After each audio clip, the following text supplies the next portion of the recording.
Is a message from Prime Minister Portia Simpson Miller. Today, lifted by the everyday sacrifices of Jamaicans, we live in this moment as a great people, steadfast in the hope of a better tomorrow.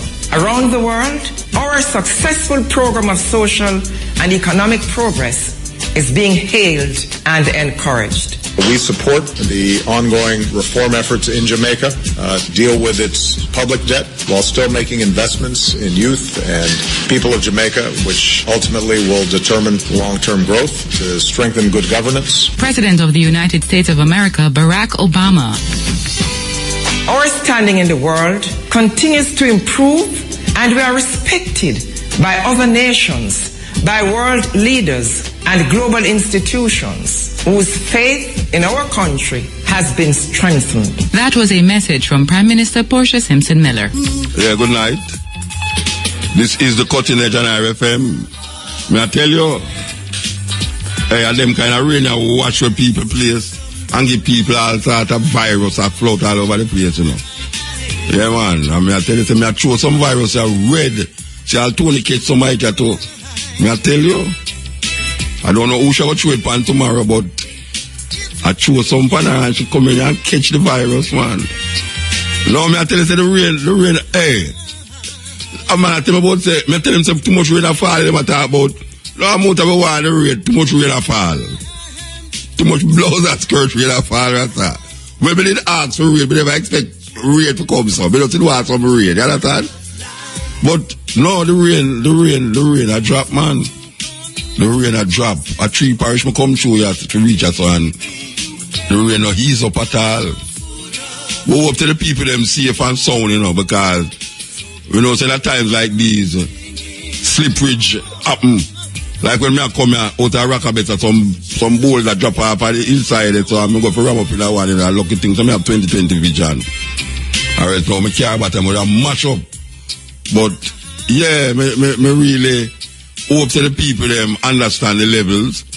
Like Port Maria, trust me, Port Maria, I mean, really, the water up on the road, like wow. So we just want the people them keep safe, you know. Yeah, we want the people them keep safe. Know which part of the drainage there and clean out the drainage. Even in the rain, you have to clean it out. But you should have that cleaned out before, you know. You should have cleaned out the drainage before. And you know, say after this rain, you know, is the minister Fenton Ferguson and the Fred never gonna catch you again. But the Fenton no, but him still control them. Him still control the mosquito them. Believe you me. Him still control the mosquito them. So, but want to know, say, right now, me know say rain a fall and nobody don't want to go outside and ray. But you see them whole pan and whole drum and whole coconut shell and all them something there. Bust them, put hole in at the bottom of them and all them really, because trust me, after the rain a start, after rain a done, you don't want Christmas come and you find yourself in a bed. You know, some people want to find themselves in a bed still. You know, they want to find themselves in a bed, but you don't want to find yourself in a bed sick. You understand? Because it is not lovely to be sick in the holiday season. Especially when no election will be kept. And I was saying to tell you still, you know, you think it, and I go blow my own trumpet. And I blow my own trumpet. And you know, me have sense. Me no blow whistle, me blow trumpet. Me not go blow my own trumpet and say I tell you know. But I tell you, say no election I keep this year. And I want to tell you, so I'm going to tell you know when it a keep. You know what I know when it a keep? You see like how me tell you, say no election I keep this year. Me know exactly when. Me can't tell you the date when the election I go keep next year. You know what I know? Listen to the stepping wheels tomorrow. I'm tell you, believe you me. You know, you think that, hey, sometimes we attack certain things, you know, people say, boy, more time can't get joke, you say, Rasta. But if you listen to what we are saying, you know, listen to what we are saying, and you know, joke business when it come down to the nitty-gritty of the thing, you know. Same like how when I tell you that my birthday, the 26th of December, I don't want an election card 26th of December. Believe you me know when the election I go call. Yes. Me know when the election ever come. You think say hunger the Prime Minister get touched? You think say me get touched? I mean, the same person who touch the Prime Minister touch me. Yeah. It's a female too, you know. You see when she talk about say the master is really mistress she wants still, you know, but true shall like she say leaders, one leaders. So when she really mean mistress, she really mean mistress when she say master. But yeah, the same mistress touch me too and tell me certain things. But we want to tell the people them say rain a fall and breeze a blow. And some people live in a chicken coop. It's a terrible thing. Terrible thing when people live in a chicken coop. I want to figure out because Tony called me and tell me say this man live in a chicken coop, foul coop. And the people them are blame politician. Why not blame the politician for the man living in the foul coop for? No, in a Funo country, in a Funo area, the man living in a foul coop. You couldn't do something about it. Instead of call observer and now if you go embarrass the government. And everything the government needs to do still, you know. No, because if me see a man in my area, near my yard, I live in a foul coop, you know, me now pass him every day. I know do something about it, you know. May I tell you? Especially at the age where him supposed to be 70 years old. I know the people that talk about road, long term, them tell the government. No, Rasta. Me not accept that. That's not government work. You know, see, that's how people who see the thing must rectify that. You understand? And that's a simple thing to rectify. Just like how the brethren come in, you know, from me about it and just give him a house, and it's just a pity that after giving him the house, he never ever spend much time in the house, him dead. But that's a terrible thing. But look how long the man in the when them say a foul coop. How long he in the foul coop that the people in the area never see that. And them a call minister this and a call this. What kind of madness that? That's not like road one fix, you know. When road one fix, you call government and tell them, say, oh, you know, and you call your constituent member and tell him that. But a man in your area, a little elderly man living in a foul coop, and you a call politician. Where you call politician for? Where you call politician for? Once you come to the area and look at the man in the foul coop and just do something about it, Rasta. You can't do that. Blame politician for everything, so. You know, see, and I blame the politician them for everything all the while, but it's raining. We played a documentary quite a few months ago, but we want to play it again because, you know, sometimes when we play these things, you kind of miss some things tonight. Yeah, you kind of really miss some things tonight, but I listened it back 2 times and I hear something I never hear before the first time when I listened to it. And I feel it's very important. Because you know, this is not only just a radio program. This is an institution pan radio. You understand? There is a history of Jamaica that we are not told. Because sometimes we talk about the history, we no call, no name, no call. I mean, we know about Columbus and, you know, Morgan the pirate and all them people there, but Verena Shepherd is the first person I actually hear go dig up names for ancestors of past slavery. She is the one who I hear come up and really go search and say, this one name that, this one name that we can call names. Well, you know that you have a part of Jamaica where English people did come to Jamaica and make them living off of slavery and cane, because Europe and particularly Britain was addicted to cane sugar. So a part of this Jamaica capture land was about the cultivation of sugar to maintain and sustain the English appetite for that drug. Because cane sugar, the sugar itself is a drug. It's very addictive. And it causes a lot of complications in one body. And apart from that, it has caused thousands, if not millions, of our ancestors to die in order to satisfy the appetite of the English. So sugar is really, apart from not good for you, not even a good thing for you, based upon how much people dead to maintain it in Jamaica, you know, believe you me. Just hearing about the amount of people were dead in slavery for plant sugar make me personally don't even want to eat it. So apart from me know say me not to eat sugar, me I say, but wait, as some people dead for not eat sugar, for plant sugar, me not eat that. But we maintain that sugar industry in Jamaica. Because one of the things is that we send the sugar gone abroad and then bleach it and send it back and call it granulated sugar. So we have this white sugar that we use and then take our dark sugar and have it all in a health food store. But really and truly, sometimes the British, the English write them own story and dramatize them own story. And the story that we're talking about is the story of the family called Beckford that are the biggest slaves, the amount of slaves in Jamaica, in Westmoreland.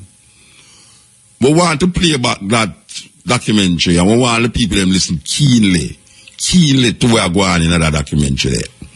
I mean, seriously. If you listen keenly, you will hear a whole heap of things where you hear ones that talk about now. For instance, black people build up the economy of England. People sometimes say foolishness we attack. Black people can build up economy of England. But those same slavery, that same slave thing, and the richness that was harnessed from slave labor and the sugar plantation them, helped to make Beckford be the richest man in England. And it's not, we have said that now. We have played the documentary written by and examined by English themselves, talking about part of their history. Very important that this is English people are talking about English history and the relationship between the Beckfords and Jamaica and how Jamaica and the plantations in Jamaica allow England to be one of the richest and one of the family to be the richest family in England because of them investment in slavery and cane sugar in Jamaica. And what you will hear upon that is how power corrupt and absolute power corrupt absolutely. So we're going to interview a brethren from the David from the Nation of Islam. I have a book here with him, just send the book, come give me to us. The book here, where the book thick, Black Studies, is the art of the Black Studies anthology. And it's really a big book.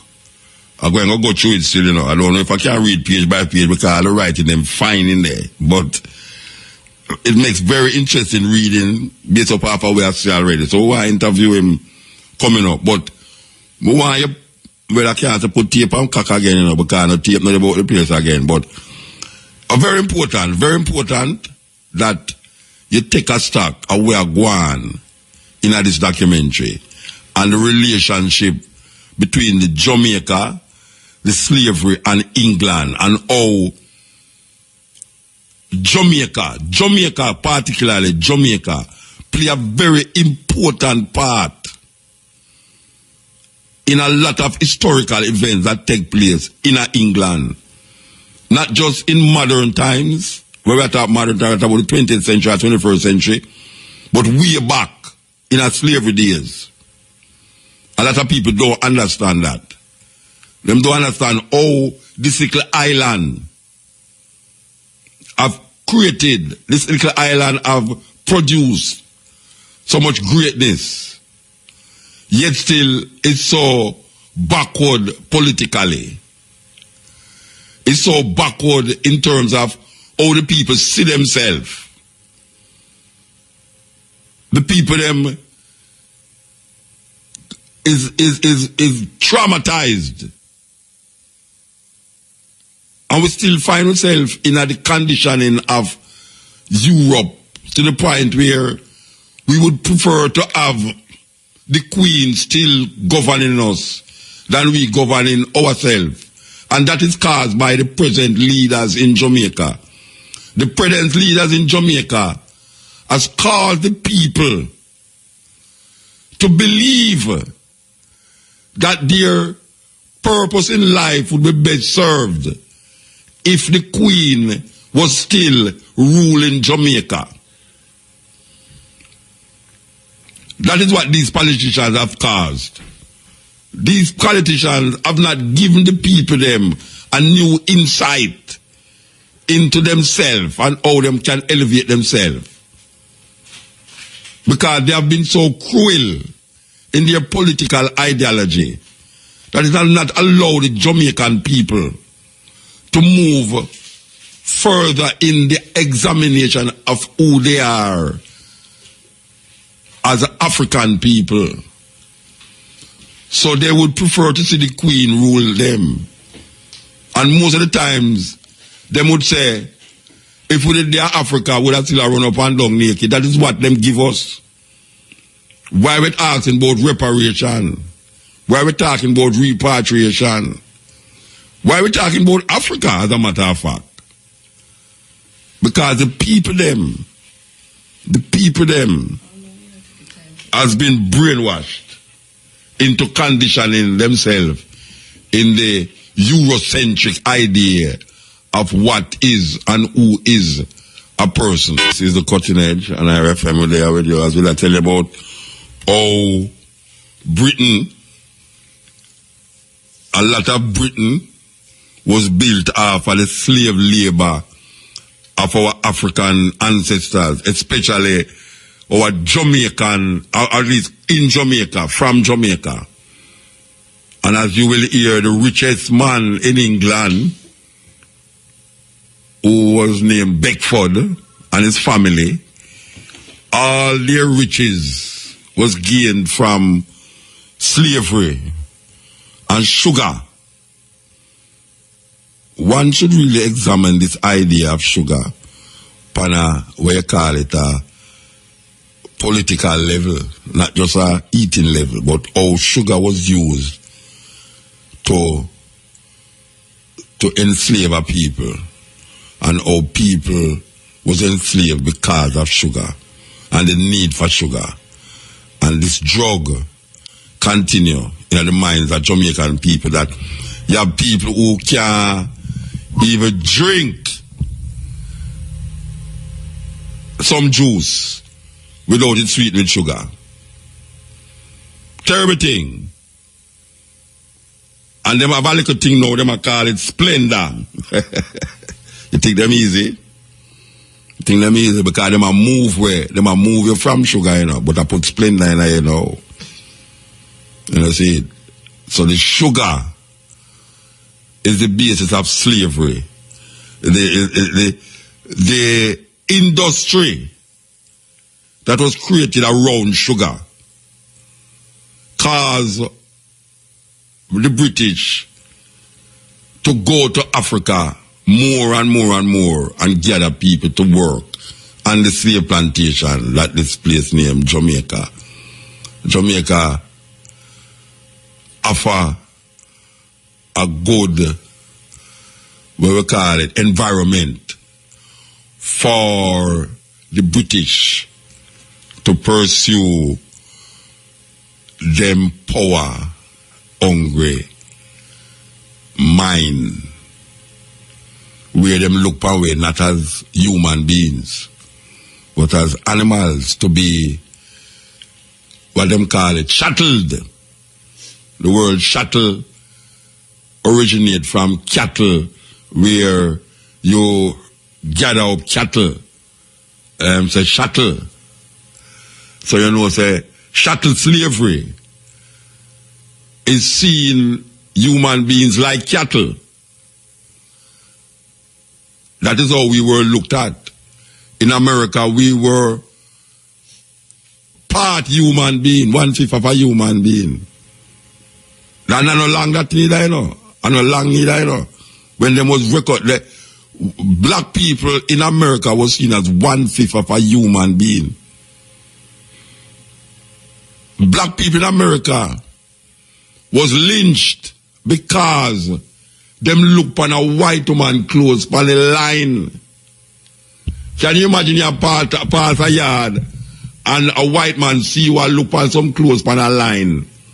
And when them hear say is Mrs. Tony own that panty on the line, and you go look on it accidentally, them grab you and lynch you. Oh, you mean if you look on Tony panty on the line? You know, it's a terrible thing you go do to this white woman. Simple things like that. And that was just the other day. And 500 years ago we are talking about, and 400 years ago we are talking about, and 300 years ago, you know. And 200 years ago we are talking, and 100 years ago we are talking, you know. And just the other day, you have people who are live now, who experience that part of American history. Black people may talk about. And now when we look upon how England relate to black people, even in England, you'll never know. So the people in England, for them ancestors is responsible for the elevation of England as a first world country, yet still keeping themselves in dregs and drains. It's a terrible thing. Terrible, terrible thing. This is the cutting edge on our FM. As I say, we went to talk to David Mohammed. David Mohammed gone. David Mohammed gone. We want to get back David Mohammed on the phone. You understand? All right. David Mohammed is the Eastern Caribbean representative of the Honorable Louis Farrakhan and the Nation of Islam. Black Agenda Project Director. The author of the book, Black Studies. Where me I show the sister here beside me. But me know the truth now, no picture, she won't read them book there. Cause it's too big. And black people don't like read. Them say if you want to hide something from black people, you put it in a book. And the saying still go. If you want to hide something from black people, put it in a book. Especially when you know picture now in there. Picture, no picture, no picture. Black people don't like read book, a picture now in there. And black people afraid. A big book. Too much reading. Anyway, David Muhammad has placed a book in front, the black book, Mind Revolution, Black Studies.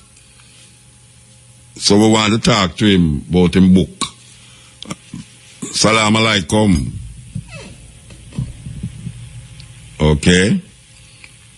Salam alaikum, gone far now. That's what I go on. He might get cut off every time. He might get cut off. Continue cut off. I don't know why that happened. But I really like talking about this book still because it looks very comprehensive. Very comprehensive. But we still want to talk about England. We still want to talk about Great Britain and the relationship where Jamaica have with Great Britain over the years. Because you know, see how most of the youth them were in a my age group. Most ones were in a my age group now.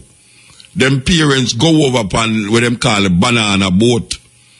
Now for those of you who don't know what a banana boat is when we used to have this big exportation of banana to England. That was our main export, and it used to go to England because what happened that a whole heap away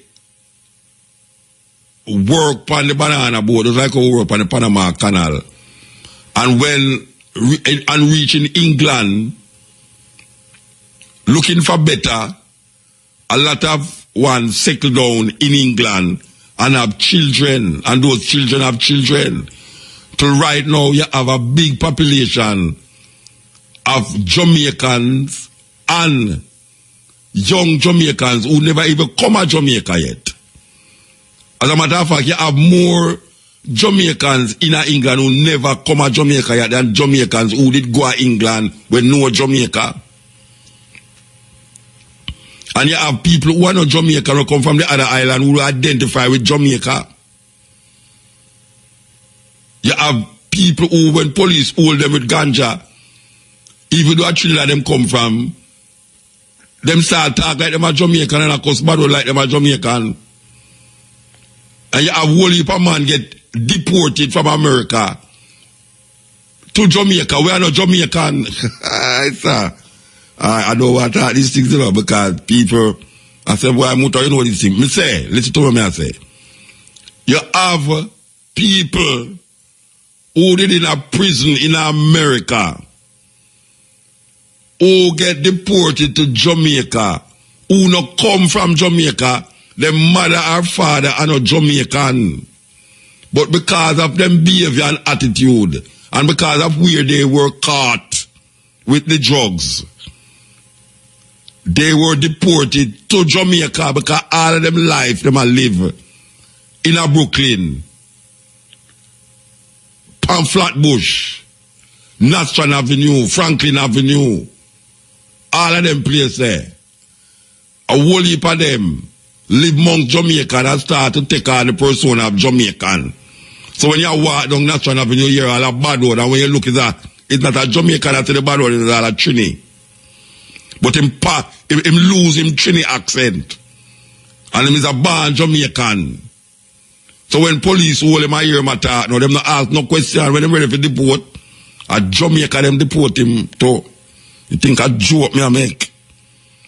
So now you have whole heap of Jamaican prisoners in England who never see Jamaica yet. But because England find themselves a go down now, them want to alleviate and ease up the pressure and the burden of finding how much money it costs to keep the prisoners them there. So Cameron come to Jamaica and say, look here, I'm going to give you some money to build a prison with the intention that we're going to take all of the Jamaican prisoners in England down here. Because right now they are costing us too much. And the British people, the English Parliament are ball. So we have too much things that go on here, so we need to get rid of some of the prisoners them out of England. But you have a lot of Jamaicans who rise up in England, has made great contribution to that English society, to Britain, made big contribution to Britain. And we demand respect. We demand respect. So, what it is that in the days of slavery, we were not respected. Because I said before, we were seen as cattle. We were not respected. Because I said before, we were seen as cattle. And when the man take many Africans from the Caribbean and carry to England to build up this and build up that, and it is undisputable that Liverpool was one of the main port of entry for a lot of Africans. And there's a place named Bordeaux, I don't know, I don't want to call it wrong, you know, Bordeaux, where, that's in France. Bordeaux. I don't know if I'm pronouncing it right, but there's a place near Bordeaux in France that many a black people was taken there to build up that place. Then you have Portugal. Who can forget Portugal? Portugal, in the time of what we call slavery, chattel slavery, Portugal was one of the first places to take Africans from Africa and carry to Portugal, not to the Caribbean, because most of the Caribbean islands, they was either controlled by the French, the Spaniards, or the English. Because we must remember that the Spaniards did have Jamaica, and the British take it away from them. Capture land right through, thief from thief. Thief from thief. France, Spain, and England. Well, Portugal was one of those places. And Christopher Columbus from Genoa in Italy was sailor and Portuguese ships who went into Africa when the Portuguese was searching for slaves, for Africans to carry to Europe to become slaves. And they go to Brazil, but I want you to remember just a month or two ago, they found off the Cape Coast of Africa, in southern Africa there, they found the relics of a ship, a Portuguese slave ship, that they say was transporting about 200 Africans. And this ship got wrecked off that coast where the Indian Ocean meet the Atlantic Ocean. And all the people them on that ship died. They just found the relics of it. This ship. It was a Portuguese ship. I think it was on its way. Why is that terrible thing, It's a terrible thing when we all go find out these things and realize, African people, a joke on a joke, Joke on a joke, Rasta. Believe you me, after all of them things that happen, and still maintain certain craziness. Joke on a joke. Well, it look like we now get this virgin here, but we don't want to delay the thing, We want to play this. We want to play this documentary, Yes, we're going to play this documentary. It is all about the Beckfords. If you have a name named Beckford, if you trace that name, because them man, I can tell you where them man do. Them man have all 50 slaves, 50 Africans are slaves, And if you name Beckford, you just call all of them Beckford. You know why that? To identify you if you get runway.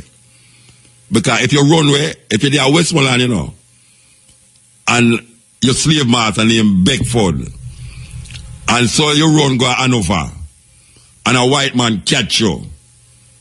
The white man say, what your name? You say, your name Beckford. Him say, oh, okay, you're a runaway slave. You run from the plantation on Westmoreland owned by Beckford.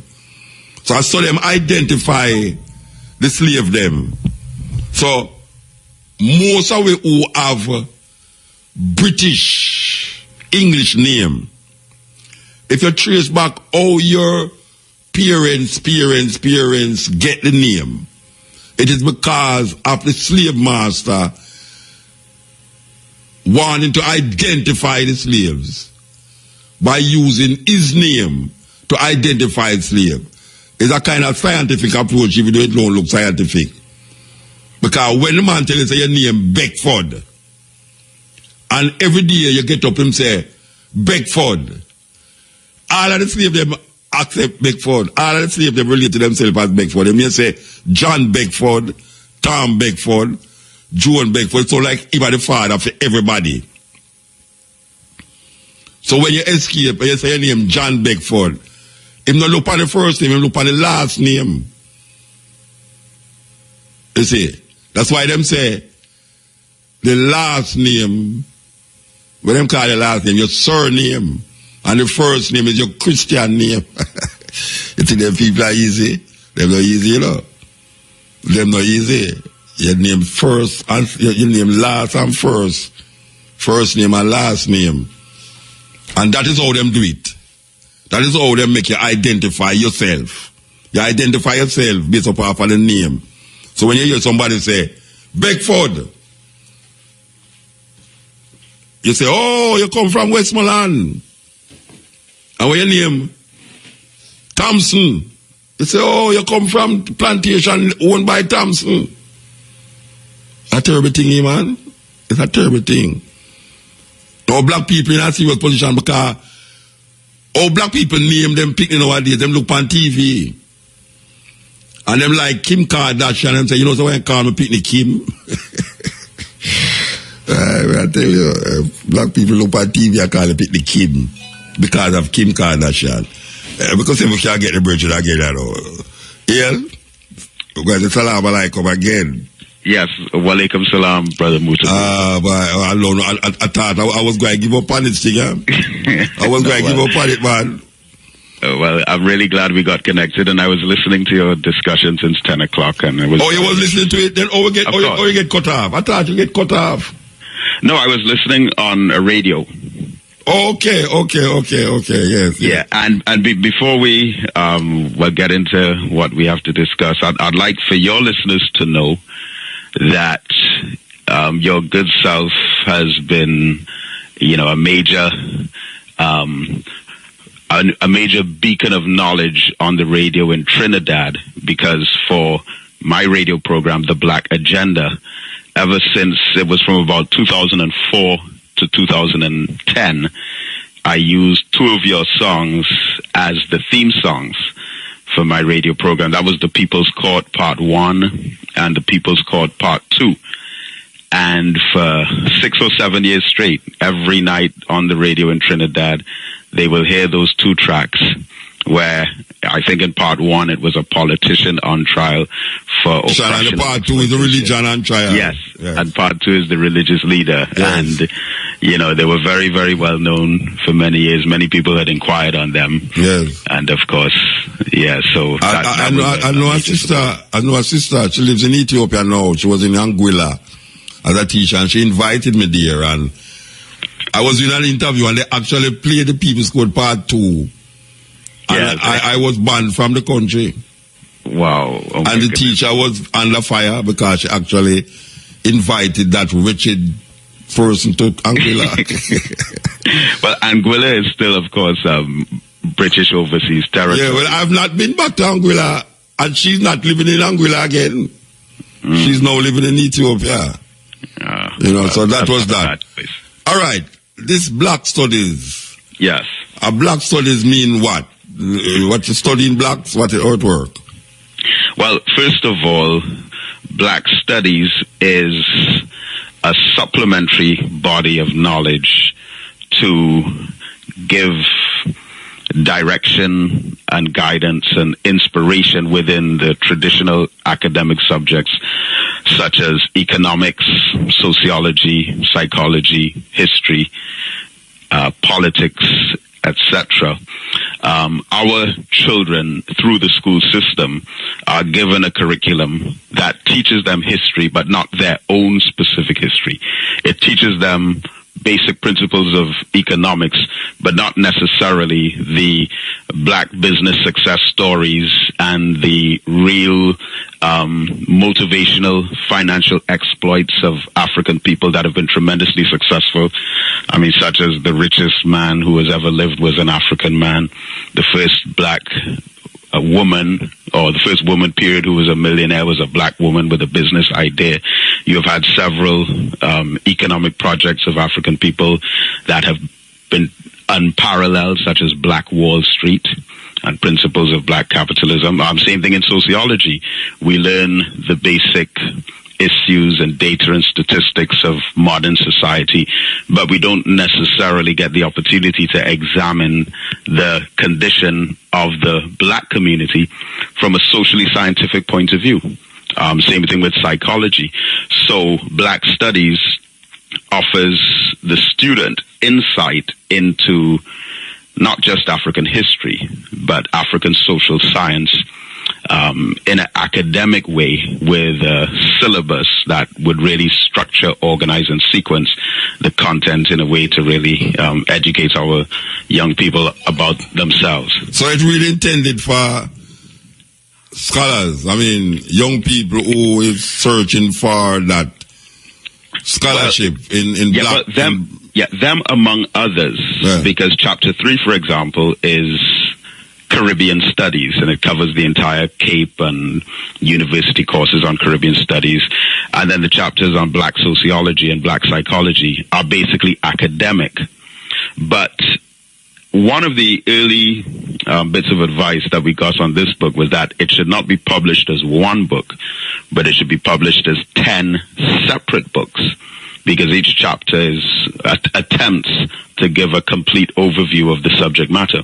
But it's way beyond the student. So, for example, chapter 1, which is entitled Black Liberation Ideology, has compartmentalized the 6 main strands of black thought, starting with Pan-Africanism, Henry Sylvester Williams, George Padmore, Sailor James, then black nationalism, the Honorable Marcus Garvey and Martin Delany, then the teachings of the Nation of Islam, Elijah Muhammad, Malcolm X, Minister Louis Farrakhan, then the civil rights philosophy of Dr. Martin Luther King, Medgar Evers, the NAACP, and W.E.B. Du Bois.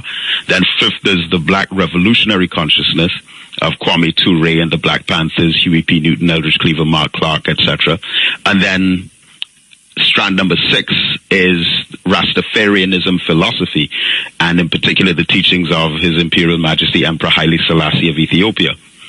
And what we have done is present these 6 expressions of black consciousness within different dimensions of the social struggle, and present again to our people in an academic way a structured learning system on how we can get, in particular, the young people to learn about all of our greats rather than just relying on, peripheral information. All right, I ask you a question now. Yes. All right. You are visualizing that this book will be used, or is it, them start using it in the curriculum of schools? Tell me. Yes. It's now part of the curriculum in certain schools, or it's still to be? Well, first of all, copies of the book in Trinidad, we're donating up to 500 copies to different schools in the Port of Spain area. We've already given out about 200 to 300. But much of the content is already on the syllabus. But one of the issues of African history, especially in the Caribbean, is that our history was written on the margins of the pages of other peoples. So the Chinese well documented their history. The French, who came in 1783 through the cedula of population to different parts of the Caribbean. Columbus and the Spaniards who came in 1492. The Chinese came to the Caribbean in 1806. The Syrians and Lebanese came in 1902. But it's still not in any of our social studies or history textbooks, on the primary level at least, the specific year that African people came to the Caribbean and exactly where we came from.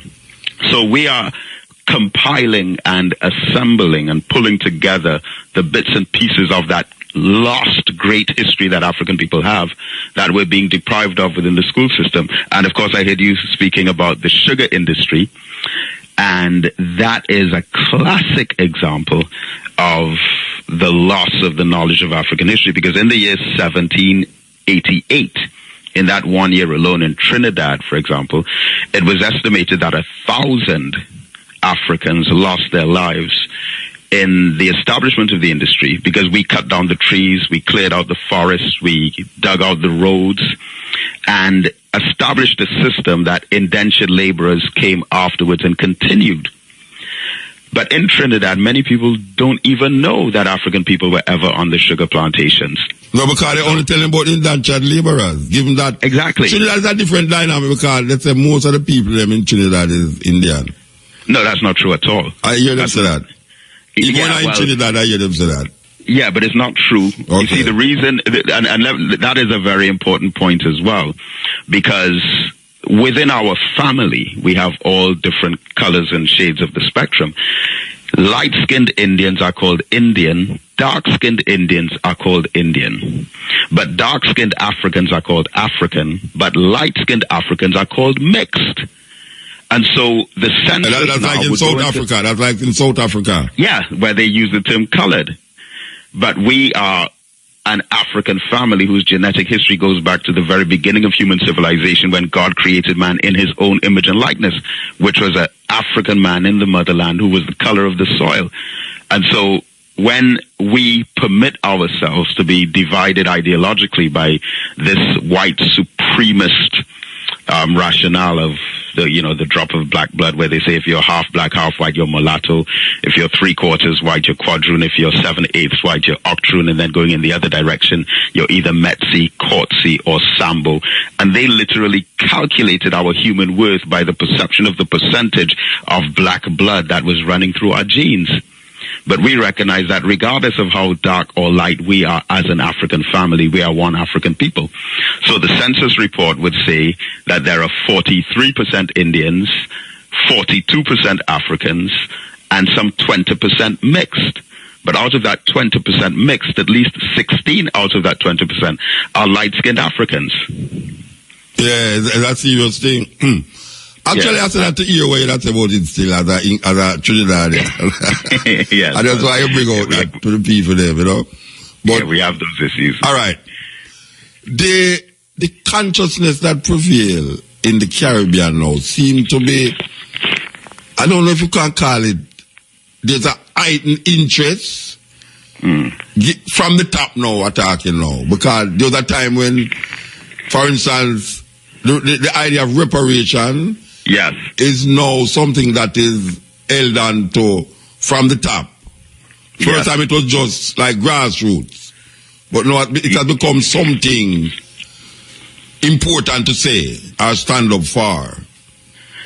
You see that calculation of people from the top, leading the charge for reparation. Well, that is a very, very interesting issue. And I wouldn't say that they're so much leading the charge. They may appear to be, but the call for reparations, at least from my understanding, was a grassroots issue from day one. In Trinidad, 1 year before emancipation in 1833, you had the African Mandingos, who were a Muslim community, who proposed legislation to the British Parliament suggesting that if you are going to quote-unquote free us, we would like you to send us back to Africa. That was not reparations, but that was repatriation. And of course, the Rastafarian movement have also taken up the issue of repatriation, which after 2 or 3 generations past that were not familiar with the continent itself, the repatriation movement became the reparations movement. And that was since the 1930s, 1940s. And of course, now we are happy that the 15 heads of CARICOM unanimously agreed to the 10-point plan of action. That is what I was getting to. That now, from the top, people on the top now is now leading the charge. Because we don't start from the grassroots, but I mean, like, it's like the ganja in Jamaica. Ganja, rasta business and foolishness, but now we see from the top, people going like them, they didn't even love ganja from a longer time, you know what I mean? Yes, and I believe that is how it is with most struggles. Yeah, so that the same thing with reparation. As I asked, what is your point of view from the idea that these are the people who a lot of them used to snap at reparation? Well, eventually, I don't want to be too hard on them. I know there was some among them, in particular, former Prime Minister of Antigua, Baldwin Spencer, and Prime Minister Ralph Gonzalez of St. Vincent, and even to some extent, Prime Minister Frondell Stewart of Barbados. Each of them have, in their individual causes, made reparations an issue. But I would also like for us to look at this in contrast to Black America and Black America's plea for reparations. Because remember, much of the consciousness that hit Black America originated in the Caribbean. I mean, the three men who started the Pan-Africanist movement, Henry Sylvester, C.L.R. James, George Padmore, all three, from Trinidad. You had that most influential book, Black Skin, White Mask, and also Wretched of the Earth. That's Frantz Fanon. Yeah, Frantz Fanon, who was born in Martinique. Martinique, yeah. Yeah, you have How Europe Underdeveloped Africa. Yes. By Walter Rodney, who was born in Guyana. One of the and Ivan Van Sertima. Ivan Van Sertima, born in Guyana. You have J.A. Rogers, who was born in Jamaica, right here. Yeah, of course, Garvey. The Honorable Marcus Garvey, who was like the father of black nationalism. Kwame Ture, Trinidad and Kwame Ture from Trinidad. I mean, right. And even Dr. Eric Williams. Even Dr. Eric Williams, who in Capitalism and Slavery presented a rationale for reparations by identifying that it was the wealth generated by the African slave trade that fueled and financed the Industrial Revolution. So, the Caribbean has in many ways led Black America. And of course, my own teacher, the Honorable Minister Louis Farrakhan, his father is from Jamaica and his mother is from St. Kitts. St. Kitts, yeah.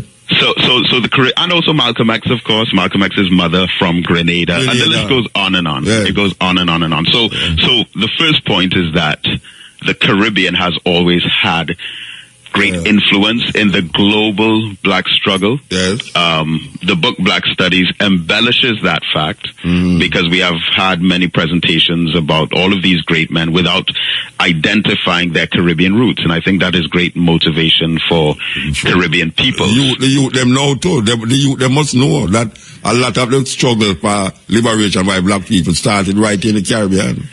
Yeah, and even the first real republic, the first black republic being Haiti. Also a Caribbean nation. But the reparations movement, I mean, I'm grateful to the politicians in the Caribbean for finally taking up the mantle. But in truth and in fact, I believe it's we the people who have to continue to put pressure. I agree with you. And the same thing I think about the ganja too. I mean, I feel that, genuinely feel about it. All right. Yeah, or else it will become a back burner issue for sure. Will you be having a launch of the book here in Jamaica? Yes, absolutely. On Friday. Oh, yeah? Yeah, this Friday at the Ultimate Court Hotel, the Luxor Conference Room. That's on the second floor of the Ultimate Court Hotel at 6 o'clock. This Friday? In the evening. Yes, that's this Friday. November 27th. Try to figure out how you to reach from which part I'm going to come down. I believe you me. Yeah, we will be honored by your presence. Yeah, I have to find out how you to reach up there. Yeah. Right, them kind of fine, though, brethren. I'll tell you this, that book. Like I said, first thing, one of the first reviews of the book Black Studies was that it should not be released as one book. Okay. Because in particular, chapter 3, chapter 7, and chapter 10 are whole books by themselves, as well as chapter 1 and chapter 2. Chapter 2 on racism, the 7 different kinds of racism. This is like a Bible then. Well, I wouldn't use that term. We're not a Bible, it's a compilation of many books in one. Yes, it is. It's a number of books in one. And also, well, as you would have seen, it's 433 pages, but it's really about 700 pages worth of information that have been compressed into the 433 pages. Over 370 references. And it's a very compact I see that book. There's a lady beside me here. She's in her 20s and she can't make out any tail of what is in the book when I hold it up in front of her. And her eyes supposed to be much better than mine. It's a terrible thing that she can't make it out. But is there a way that you can have it not as a compilation but separate? As you say, the books are separate but compiled in this black I will. Well, I mean, the next book that I'm going to release is my PhD thesis, which is on black youth at risk in the Caribbean. And it more or less extracts some of the information from chapter 7 on black sociology. And but there's no plan afoot to chapterize it in terms of this book is called Black Sociology, this next book is called based upon the topics that is in here, or it's going to stay as a compilation of different works? To be honest, I prefer it how it is. Yeah, okay. Because it's a complete. It was an attempt at a complete overview. Okay. Yeah. There's hardly one great black scholar that we've had, from Dr. Yusuf Ben Yochanan, Ivan Van Sertima, Dr. John Henrik Clark, Leonard Jeffries, J. Rogers. There's hardly one that we can think of whose philosophy or teaching has not been included in the book Black Studies. The back of the book say a lot here, I see you mentioned even Tony Martin here. Yes, of course. And Marimba Annie, Yes. She was here. Yeah, in fact, she gave us one of the most valuable statements for all of us as a people to embrace. Yeah. And that is, she said, you're not Africa. You're not African because you were born in Africa, but you are African because Africa was born in you. Yes. And it's in your genes and your DNA, because a lot of them try to throw that at us, to try to derail our identity and the unity that it produces among us as a people. So they say, well, you're not African. Yes. But the DNA is within us as African people. All right, we have to leave, and we want you to remind the people about the launch on Friday, Altamont Court. So the launch is this Friday, which is November 27th, at the Altamont Court Hotel. That's level 2, the Luxor room. And they can also get more information on Facebook.com/Black Agenda Project, YouTube.com/Black Agenda Project, Instagram.com/Black Agenda Project, and blackagendaproject.com itself as a website. All right, when you leaving? I'm actually leaving on Monday. Oh God, I'm going to be. I really love you. Studio. Sorry? When you come back again, you coming at the studio with me? Yes, I'd love to. Yeah, I'd love to. I have a photograph of when you were at the studios of Power 102. I think it was about 9 years ago. Yeah, when it was in Trinidad. Yes, definitely. Yeah. I remember that. The kind of responses that we got from that program were incredible. Yeah. That was a long interview. yes, I remember very well. And of course, when Shashamani Sunrise hosted you as well. Yes. In Woodbrook in Port of Spain. That's Zaza. Yeah. All right. And the brothers from Morgan Heritage. Yes. All right, well, give thanks, brethren, Yeah, and well, just before I go, I want to thank, of course, my brothers from the Nation of Islam, in particular, Brother Fitzroy Muhammad and Brother Clive Muhammad, who's Minister Farrakhan's representative here in Jamaica. And I'm going to be there on Sunday at the Nation of Islam headquarters in Portmore. And, those brothers are continuing to fight a great fight, and I want to thank them for their hospitality as well. I want to thank you for this book. Not personally, but for really doing the work and compile it in such a way that black people can really identify something in it that they're supposed to take responsibility for in this time. Yes, give thanks, Bridget. Give thanks. Thank you so much. Brother Mutabruka. Yeah, this is the Cutting Edge on IRFM. We've been talking to David Muhammad. He's the Eastern Caribbean representative of the Honorable Louis Farrakhan and the Nation of Islam. And he's the Black Agenda Project Director, author of the book Black Studies Anthology, academic book covering Black history. And he's also a host on a radio station too. Yes, we have been on that radio station. And him hold a double major in sociology and education from UWI, currently in the PhD research at the University of the West Indies. So we give thanks. Black people come out of the shell now and is doing the necessary work so as to record our history, our philosophy, our ideology, our psychology, and understand our culture even at a deeper level, so that people like Tony can know that this thing is not just for study, but for really educate. Bullet points. Hyacinth Bonnier's 1974 Manifesto on Race. 1. You are black. Not Negro, not nigger, not brown, not mixed, not you have some German on your mother's side from your great-grandfather because no one can see that anyway you are black. This is how you dance the calypso. 2. Be proud of being black. Of course, your hair is woolly because you're black and it's beautiful. That's why it's in an afro. Don't let anyone cut your hair again as long as I'm not around. 3. Your father called. He said, happy birthday. 4. White people cannot be trusted. Be cordial, be polite, but white people must prove themselves before they can be trusted. 5. Don't ever bring a white woman to this house whom you would not bring if she were black. Example, if you wouldn't date a black waitress, don't parade a white one in here. 6. In fact, don't bring a white woman in this house. 7. Marilyn Monroe is not a loose woman. She has the right to make love to whomever she chooses. This is how you jump to calypso when you're crossing the Savannah stage. 8. Do not bring a white woman in this house. 9. Indira Gandhi is the most important black woman in the world. This is how you trip to calypso late Tuesday evening when you're tired. 10. Indian people are black people too. It's just that most of them don't know it. 11.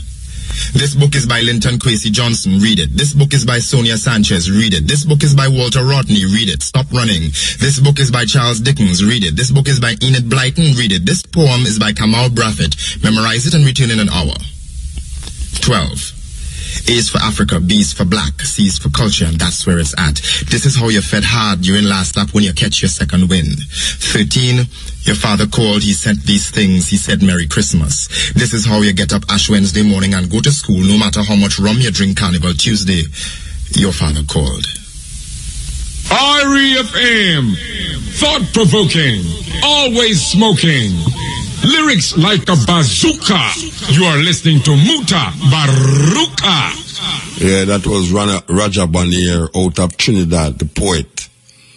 Really serious poet from Trinidad, Raja Banir. Okay, so without further ado, make way carry you go to the classroom. A very important classroom. Here goes.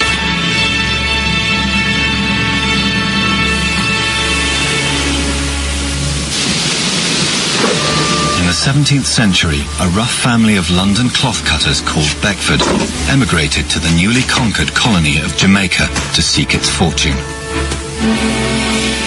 The Beckfords invested in sugar and slaves. Up, on your feet, on your feet. Up, come on your feet. And within 4 generations became one of the richest families in England.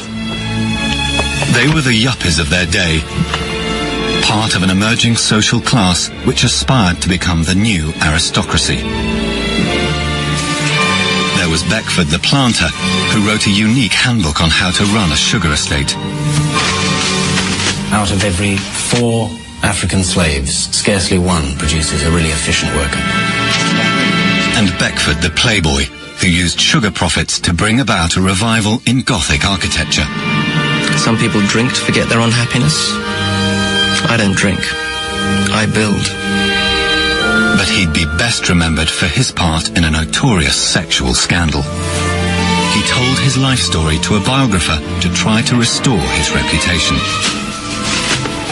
While slavery flourished and sugar sales boomed, the Beckfords' world was an orgy of greed and extravagance. But the industry that made them was built on human suffering and greed, and would eventually destroy them. This is the story of the rise and fall of Britain's richest slaving dynasty, the House of Beckford. In 1774, an English gentleman, William Beckford of Summerley, arrives in Jamaica with his wife to take over the family business. Hurry up! Hurry up!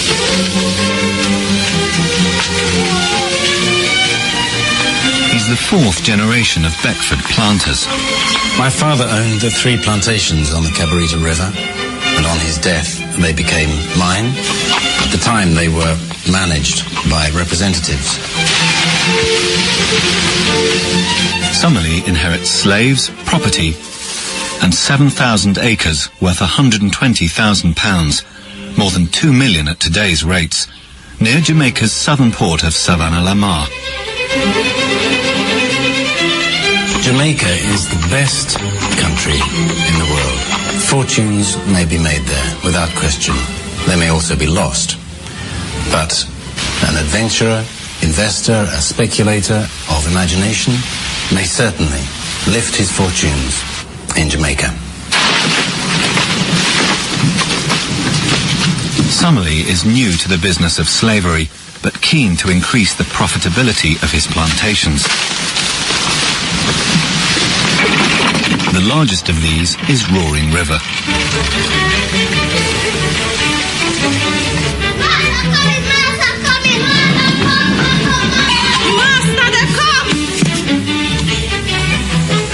Pick up those.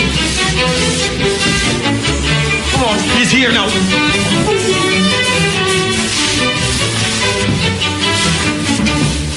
Oh, journey's end. Now we can get out of this infernal heat. Good afternoon, Master. Welcome home. Thank you, sir. Good afternoon. Welcome, Master. Hello.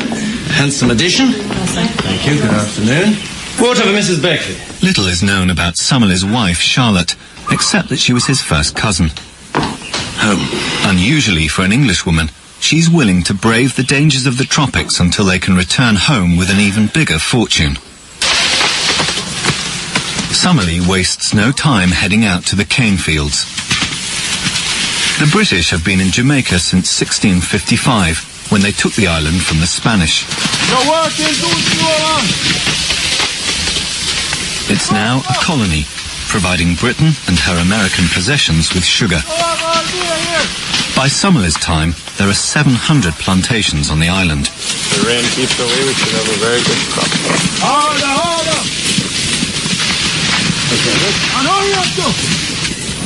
For Summerlee, African slave labour is the machinery of his plantation, ideally suited to the task. The climate in the West Indies is oppressive. The humidity for a European produces indolence and diminishes health and ultimately the vigour of the mind. The Negro is constructed for exactly that climate. Their skin is thicker and able to withstand the heat. Like all planters, Summerlee sees slaves as mere workhorses rather than people. The light shining off the naked skin of the Negroes is a magnificent sight. The blades rise and fall like the violins of a well-conducted orchestra.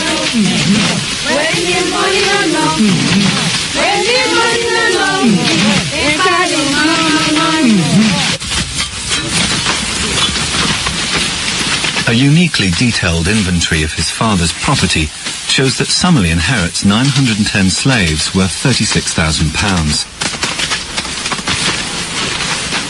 The Roaring River plantation alone has 84 men, 92 women, 80 children and 3 runaways. We know their names, their jobs and the amount that they are worth. Each one is given the Beckford name as a sign of ownership, and it's still a common surname in Jamaica today.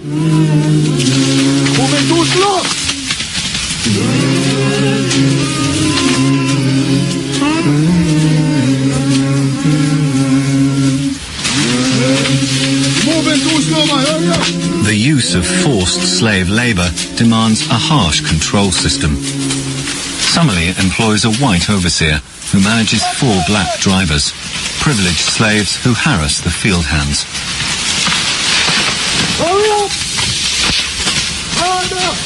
Brutality and fear are the instruments of the regime. Tell the drivers no more rest days till the harvest is in. Yes, sir. While Summerlee is on the ground making money, his cousin, William Beckford of Font Hill, is in England spending it as the new head of the Beckford dynasty. On the 29th of September 1781, William Beckford of Font Hill finally came of age. On his 21st birthday, he becomes the owner of 22 Jamaican plantations, bought or ruthlessly acquired by his ancestors. He The property and wealth which he inherited was almost £1 million, with a further £100,000 a year in income. This enormous fortune leads the poet Byron to describe him as England's wealthiest son. William's coming of age is a moment of great relief for his ambitious mother, Maria. She's fought off rival claims to her only son's fortune since the death of his father when he was 9. My father increased the family wealth in Jamaica and then came back to London, where he became Lord Mayor of London twice. Actually, he made quite a name for himself. People used to call him the Great Beckford. Maria appoints a trusted family friend, lawyer Thomas Wildman, to manage William's affairs. Between them, mother and lawyer will attempt the challenging job of guiding and controlling this frivolous young man.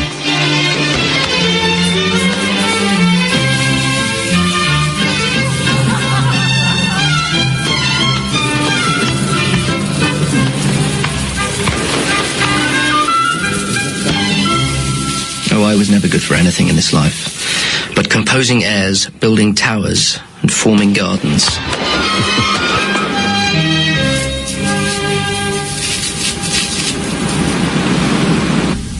Now wealthy and respectable, the Beckfords brush under the carpet their family's dark history in the Caribbean. The island of Jamaica was the rendezvous for the most lawless and profligate adventurers who ever roamed the earth. The Beckford clan arrived in 1660 and set about making money. The Beckford ancestors were certainly colourful. The great-grandfather, Peter Beckford, was ruthless, unscrupulous, and violent.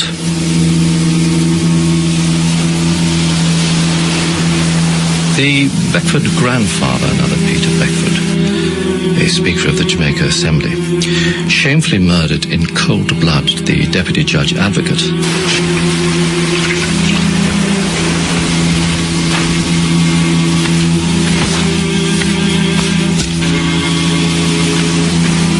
Despite his violence, he died in his own bed, reputed to be one of the richest subjects in Europe.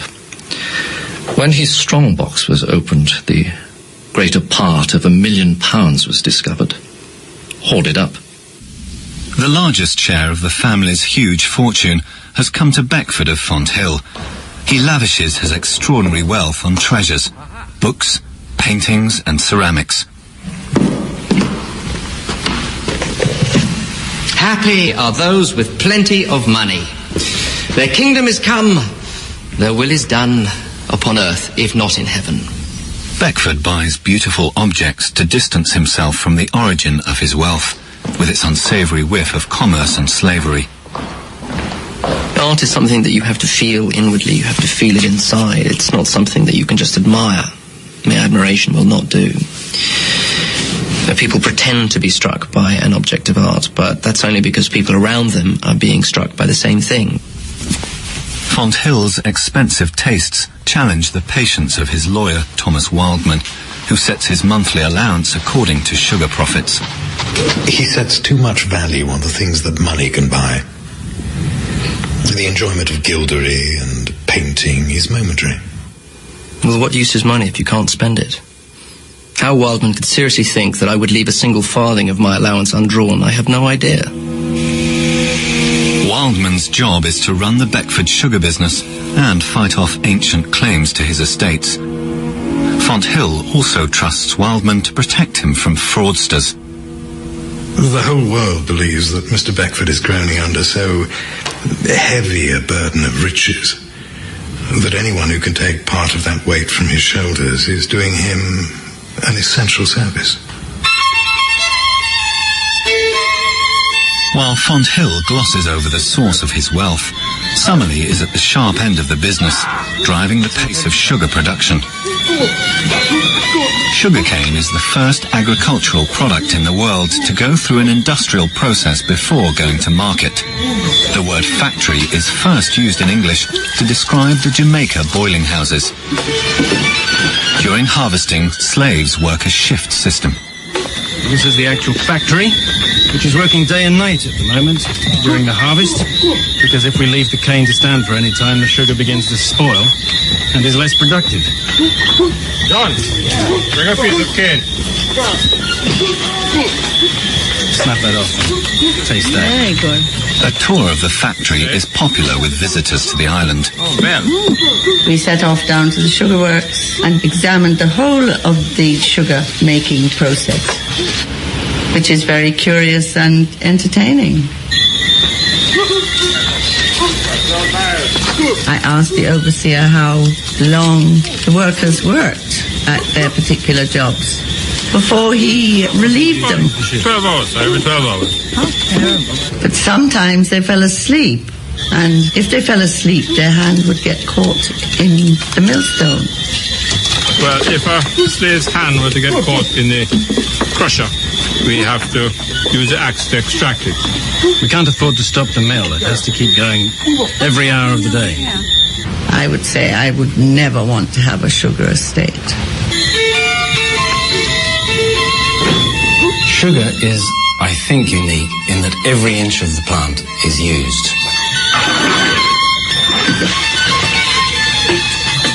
The trash, the tops of the canes and the leaves are used to fuel the distillation process and the clarification process, and therefore it's self-contained. It also provides food for the labour and fuel for domestic cooking and a building material. This is where the juice is transferred directly from the press into the clarification vat. The solids taken off the top, the sediment taken off the bottom, and the syrup reduced in successively smaller coppers until it starts to granulate, and then we can transfer that into hogsheads to cool and transport to market. Work in the boiling house is hot, dangerous, and highly skilled. Should we move away from the heat? The slaves are allowed to sample the syrup while it's hot. Once we start to drink. Water.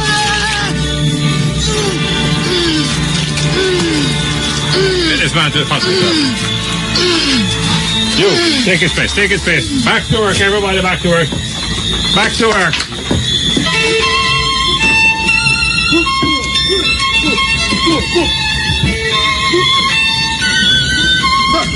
Each year, Summerley's plantations produce approximately 450 hogshead barrels of sugar and more than 200 large containers of the sugar byproduct, rum. He's one of hundreds of producers from across the Caribbean whose profits are fueling Britain's new imperial economy.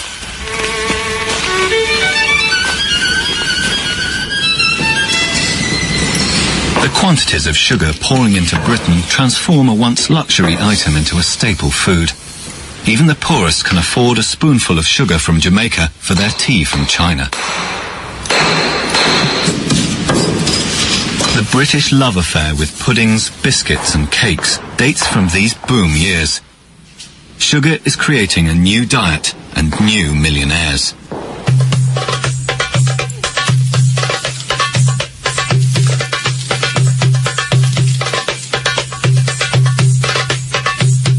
Far from the sweat of his many Jamaican plantations, William Beckford of Fonthill spends lavishly on his artistic passions: music, architecture, writing, and all things Oriental.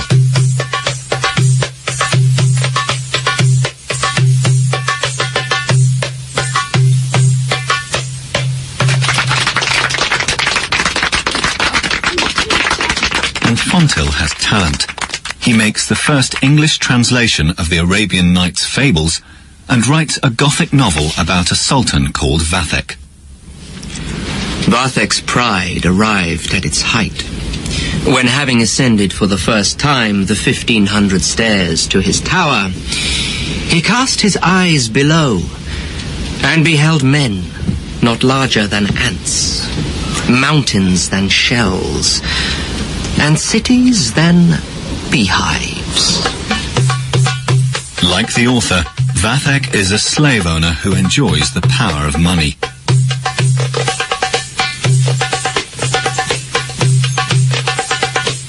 In the story, Vathek builds a great tower. an image that will obsess Fonthill throughout his life. Assist him to complete the tower, which, in imitation of Nimrod, he hath begun, not like that great warrior to escape being drowned, but from the insolent curiosity of penetrating the secrets of heaven. There was one subject upon which everyone was agreed, and that was that Beckford was in danger of turning into his own creation, Vathek, a half-human, half-demon sort of creature. Vathek becomes so admired by Byron that he calls it his gospel. In fact, Fonthill has the right education and the right contacts. The late Prime Minister Pitt the Elder was his godfather, and the Chancellor Lord Thurlow is his mentor. He even claims to have had music lessons from Mozart. When I was about 5, Mozart was my piano teacher for a while. He was over in London on a visit. He was about 8, but already an international figure. In fact, I wrote something that he liked so much that he used it for the marriage of Figaro. Da-da-da, da-da-da, da-da-da, da-da-da, da-da-da, da-da-da, etc., etc., etc.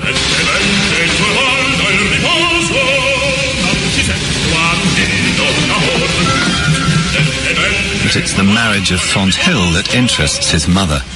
She selects a bride. But it's the marriage of Fonthill that interests his mother. She selects a bride for him, the very suitable Lady Margaret Gordon. Margaret was slender and delicate, and she had the most beautiful, white, smooth arms. And her cheeks used to blush the colour of a rose.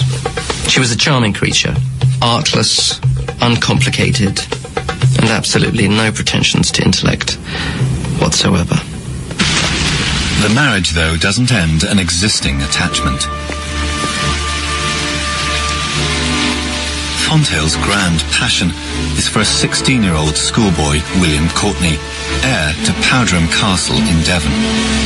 I think of all the creatures with which I've been acquainted, male or female, Courtenay was the one who I felt had been created in my mould. In an era when sodomy is a hanging offence, Fonthill's obsession threatens the future of the Beckford dynasty.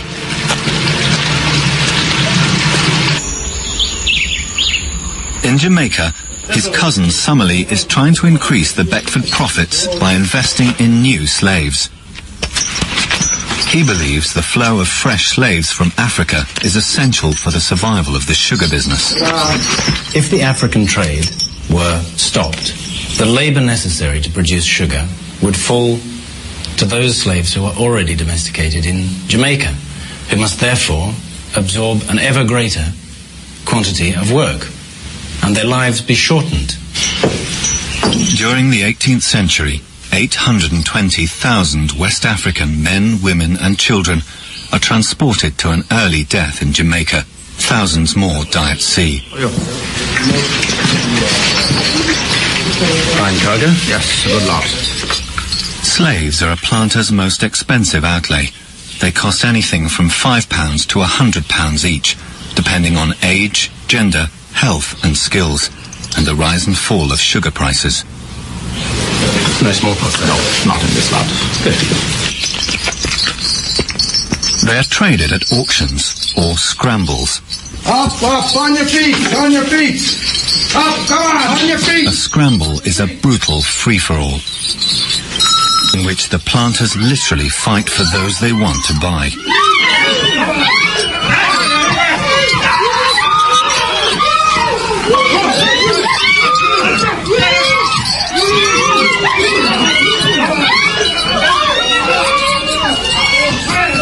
The Negroes from the more popular African countries are soon snapped up no matter what the expense. The more indifferent ones may only be sold by offering credit or reducing the price. They're the ones who are most likely to fall sick, even though when they left their homeland they were most probably healthy and strong. The indifferent ones are called refuse slaves. They are often abandoned in the streets to die.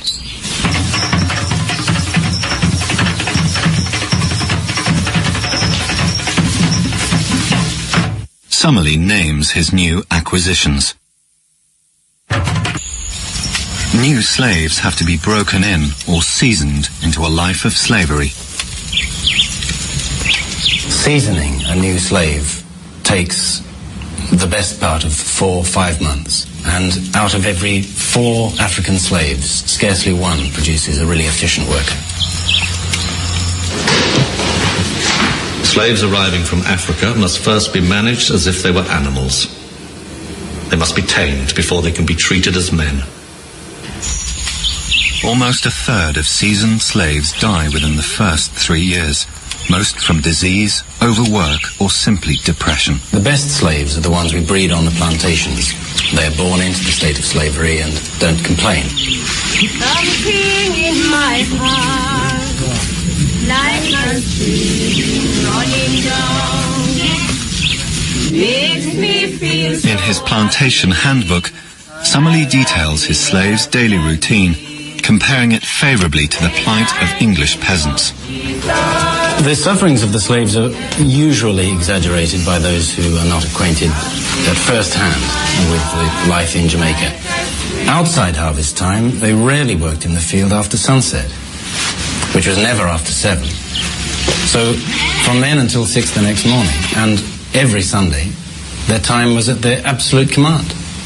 Something in my heart, like a stream running down. Self-sufficiency is encouraged, particularly when America's war for independence from Britain creates food blockades. The slaves have to grow their own food, and many go hungry. Something in my heart, like a stream.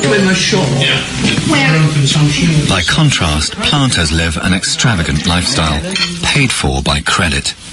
They've got into the reckless habit of consuming profits from crops not yet harvested. White society in Jamaica is much too addicted to expensive living, costly entertainments, rich clothes. If only they were more abstemious and paid more attention to the productivity of their plantations, many more of them might have amassed considerable fortunes. I would imagine. For visitors, the excess of Jamaica can be overwhelming. Such eating and drinking I have never seen. There was loads of food, all sorts of meats, highly seasoned, jellies, gallons of wine, hot and cold chicken, fish, stews, fries. It was quite disgusting.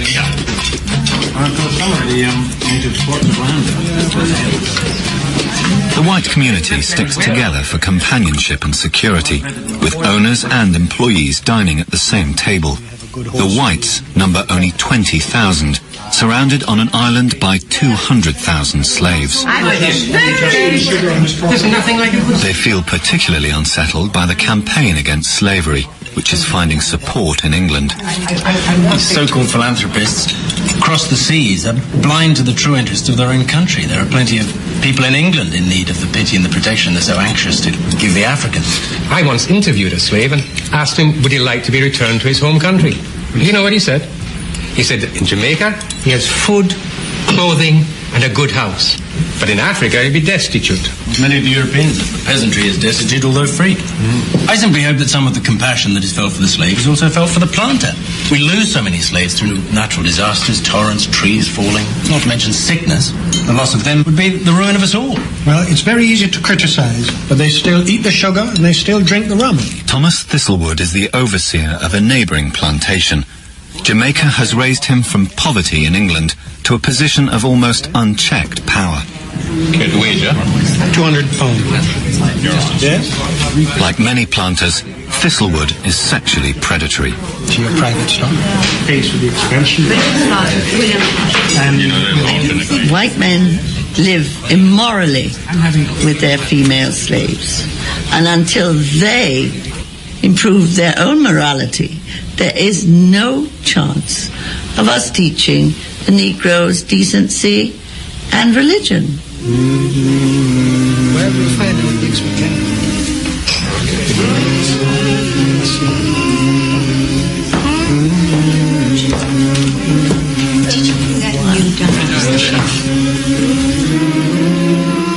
Whites of the Caribbean are subject to the same frailties as the rest of mankind. But they do have a natural interest in the other sex, which means that they are not always faithful husbands.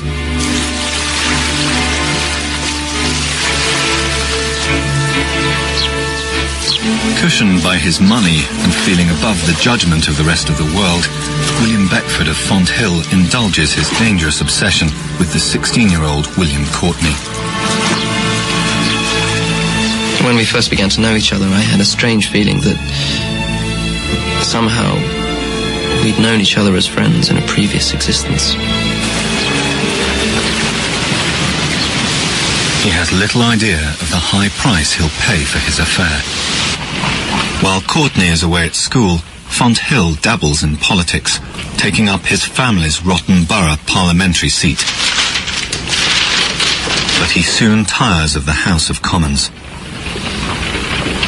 William Beckford wasn't cut out to be an actor in the great drama of politics. His abilities were unquestionable, but his mind was too expanded for the niggling details and double dealings of a political life. Instead, he sets his heart on a peerage and the title Lord Beckford of Fonthill. Will receive every attention. It will seal the family's rise from tradesmen to aristocrats. To the powerful influence of Chancellor Thurlow, it should be a formality, so the Royal College of Arms draws up a design.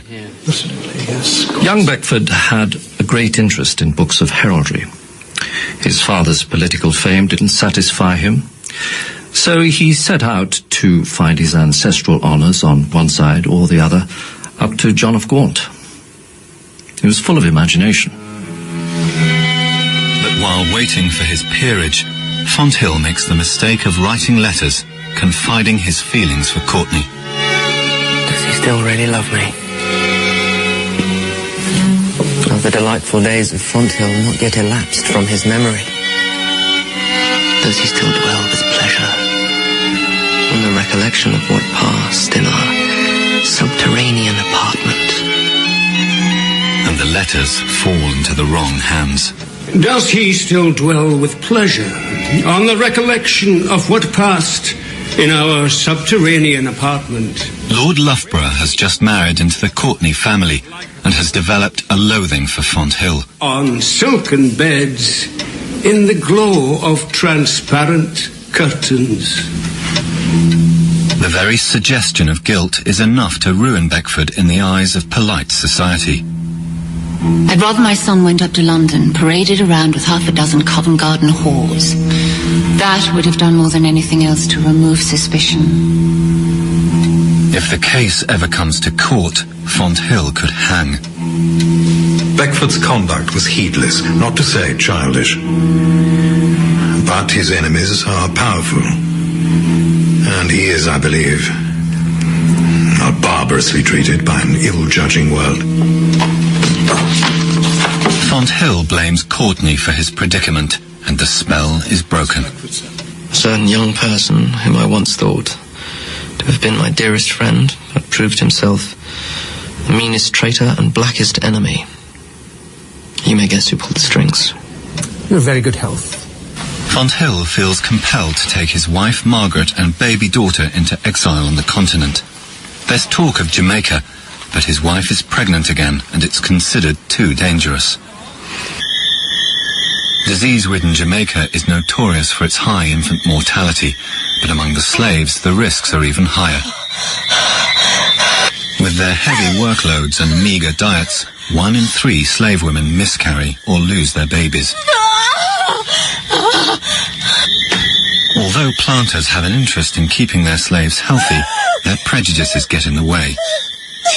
Their women are delivered of children with little or no labour, and they have no more need of midwives than a female orangutan or any other wild animal.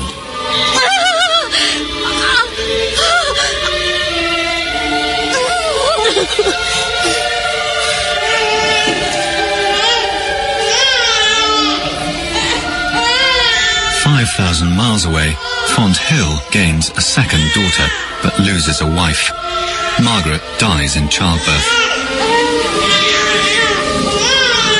Fonthill's mother comes to visit him in exile in Europe and take his children into her care.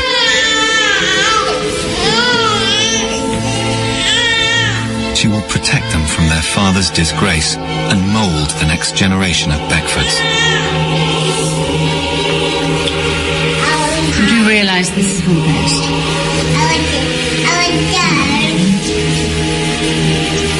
Nurse, take Margaret's hand. He's left alone with his regrets and the blame of society.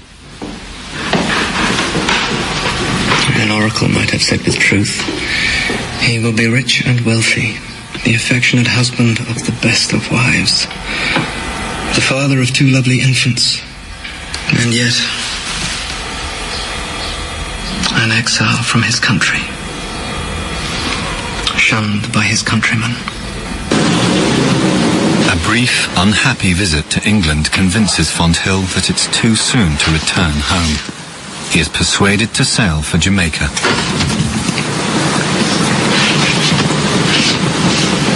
The more I hear of Jamaica, the more I dread the climate, which I fully expect will wither my health away.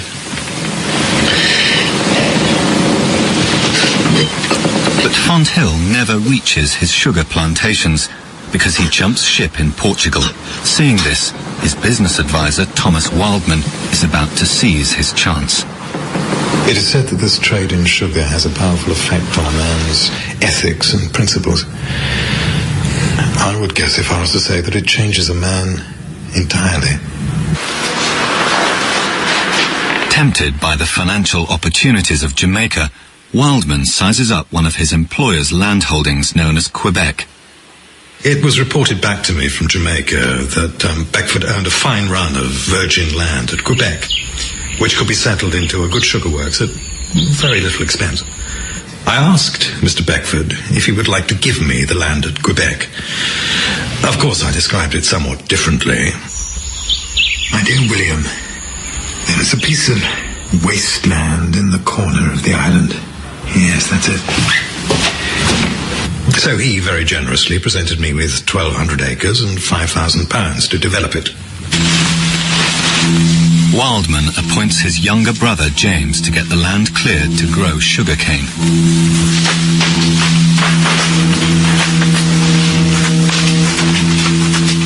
Within months, they've poached 823 of Fonthill's slaves, leaving the Beckford plantations neglected.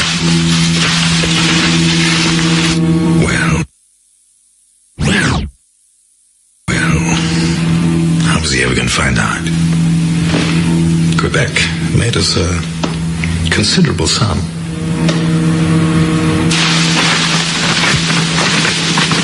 Jamaica is infested with creditors and agents who work for their own profit and not for that of the planters. They'll lend him money and wish him well for a while, but they then commit every species of fraud and extortion. These men are no better than a flock of vultures.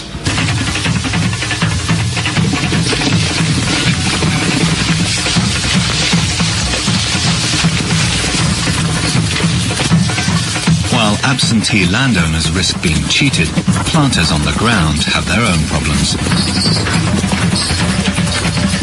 Each year, slaves attempt to run away, losing them productivity and spreading discontent. Some disappear for only a few days to see family. Others head for the mountains to join groups of rebels.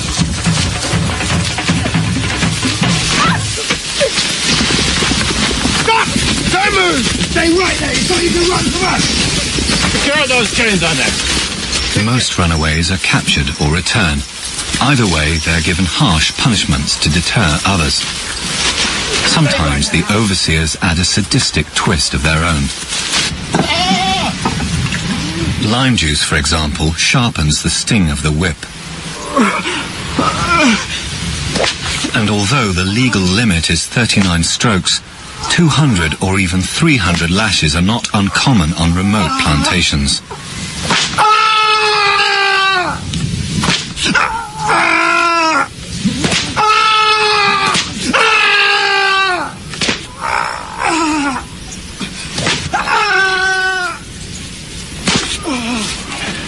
Negroes are not burdened with the experience of anticipation, so the punishment when it comes is unexpected and sudden. The sorrow fades with the pain. The planters of the island of Jamaica have been unjustly accused of treating their Negroes with cruelty. But the truth is that these men inherited their slaves in much the same way as a man in England might inherit the lands and estates of his ancestors. In fact, there is no man in England who possesses more charity and clemency than the planter. So if there are instances of cruelty, they must happen without his knowledge. Whipping, mutilation, even execution are seen as acceptable penalties.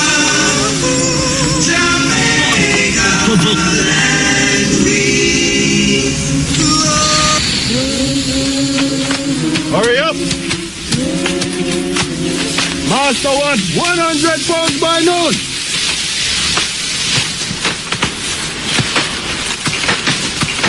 However hard the slaves are worked to produce sugar, yields gradually fall on older estates as the soil becomes exhausted. And Jamaica faces growing competition from other Caribbean sugar producers like Cuba and Haiti.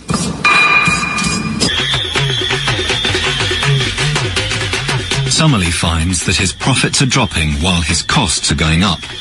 A newly independent America no longer exports them cheap food and timber. There's a complicated system of debt and credit in the island. In fact, a man may not consider himself to be distinguished in Jamaica unless he's in debt. Summerlee extends his credit with his merchant, putting up his estates as collateral. Some planters, who find themselves unable to settle their overextended accounts, are almost reduced to being slaves. The merchant charges commission at 0.5%. 2.5% is added to all the produce he sells, and 2.5% is taken from sales and invoices. He also charges interest at 0.5% on what he loans. And the interest is added to the capital every year, making it bigger, with the result that the sugar is sold at a loss even before it arrives in England. Better by far for the planter to borrow from anyone, even at 6%, than from his merchant at 5%. Because once he becomes indebted to him, he becomes dependent. Possibly for life. Summerlee is now relying on a successful crop to reduce his debts. After years shifting restlessly across Europe, William Beckford comes home to Fonthill. He remains ostracized by polite society and responds by building a 7-mile wall around his Wiltshire estate to shut out his enemies. How's it progressing here? Very well, sir. Yes? I have been hunted down and persecuted. So I retreated into the center of my gloomy circle like a spider into the midst of its web. Alone, Fonthill decides to emulate his fictional Sultan Vathek and build a pleasure tower. But it's destined to become something much greater. Yes, here's the position. Yes. Very attractive position. Fashionable royal architect James Wyatt is chosen to draw up the design. Shrubbery drawing one's eye.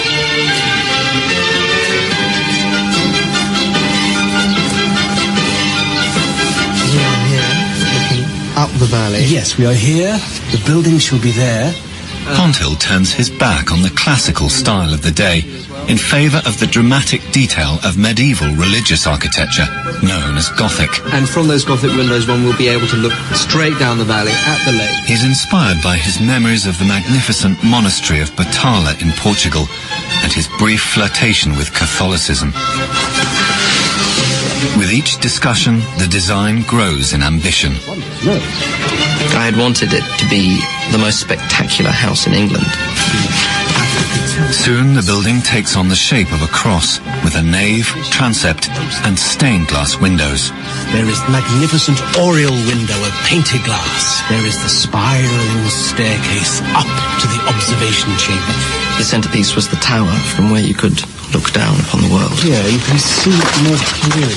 Finally, it finds form as a great abbey in which Fonthill plans to live. I'd wanted its scale, its moody romanticism to instill a sense of religious awe in the beholder. Evergreens. Fonthill Abbey is destined to become one of the most influential buildings of its day. Perhaps to be raised as well around. A forerunner of the 19th century Gothic revival, paid for by slave profits. Glorious.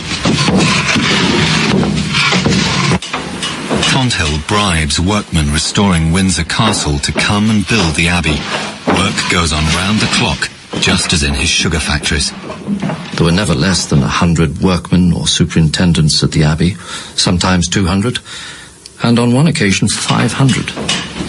The abbey under construction at night was truly stupendous. There must have been hundreds of workers, some of whom holding torches, swaying in the darkness, casting shadows high up on the tower and down below into the gulf of darkness. And then you'd hear their voices reverberating in the still of night. They were like voices from hell itself.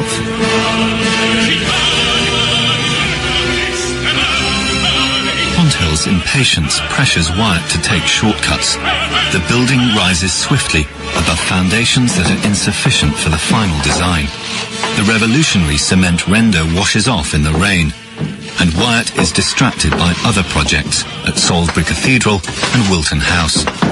I have heard nothing for 3 weeks. It's impossible to finish anything. To finance the abbey, Fonthill begins selling off some assets. At the same time, his ancestors' sharp practices in Jamaica come back to haunt him. He became the victim of a series of lawsuits. In 1 year alone, they cost him £40,000. Despite this, he continued to build and furnish the abbey, buying paintings by Raphael, Poussin, Rembrandt, Dürer, Holbein, Rubens, Canaletto, and of course Leonardo. The more Fonthill overstretches himself, the more desperately he builds. Like the planters trying to shore up slavery, Fonthill shores up his monstrous tower. When funds are tight, he turns to Thomas Wildman for help. Beckford was so concerned with building the abbey at the greatest possible speed that he paid little or no attention to his own finances. He borrowed from me continuously and so never noticed that I lent him his own money and charged him the interest.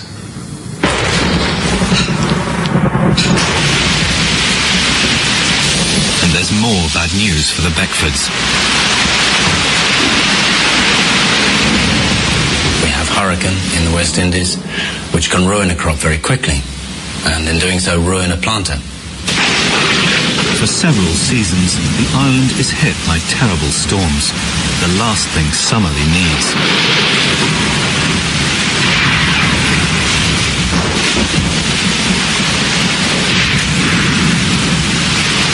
The wind from the south was as if all the winds of the world were blown through a single tube.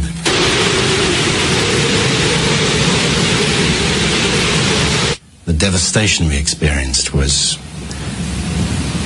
incomparable.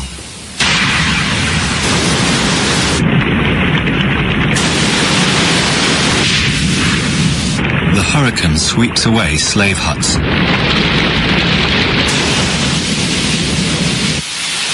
Flattens crops and tosses ships onto the land. Without a crop, Summerlee cannot keep up his interest payments and will lose everything. As the slaves bury their dead, he mourns his own dreams of prosperity. The wind has swept relentlessly through the plantation. In a single blast, reduced me to ruin. The scale of the disaster reverberates throughout Britain.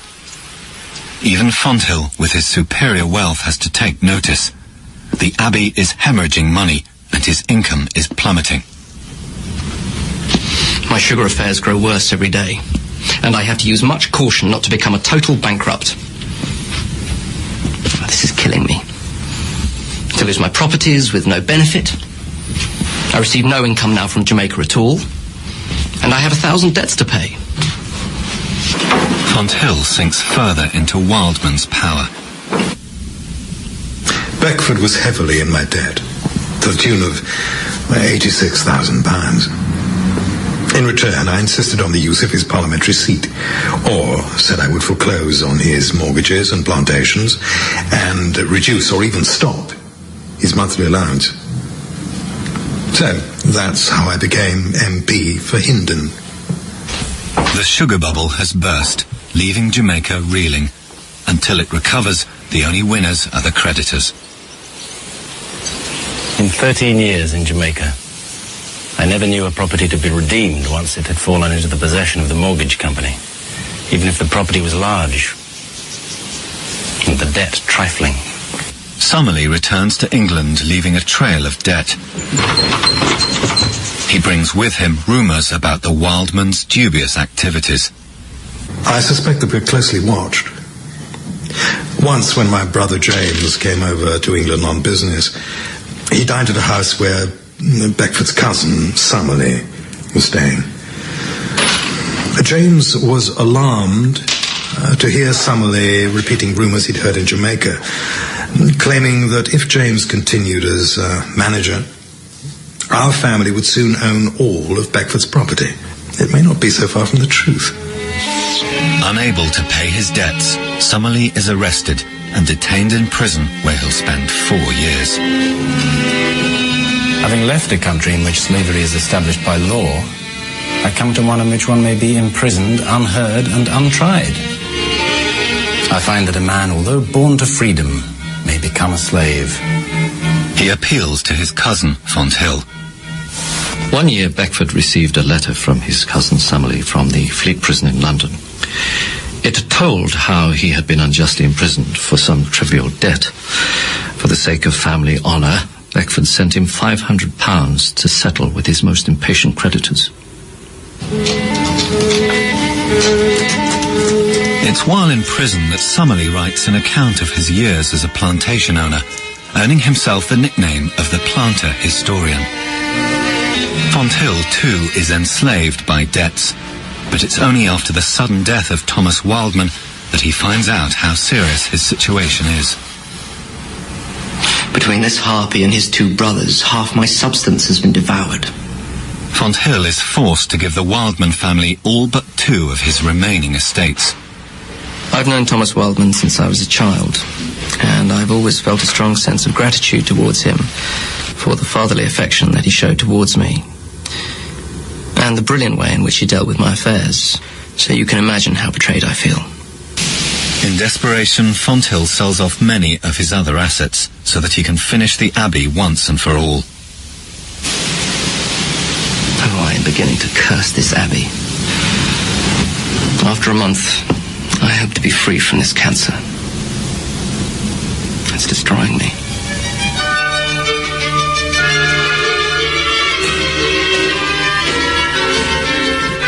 Finally, in 1822, Fonthill Abbey is complete. Britain's first major Gothic building since the Reformation dominates the Wiltshire landscape.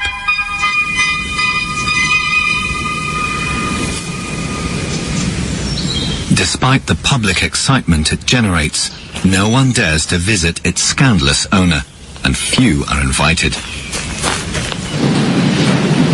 Fonthill rattles around his drafty mausoleum, attended by a few staff and a dwarf called Piero.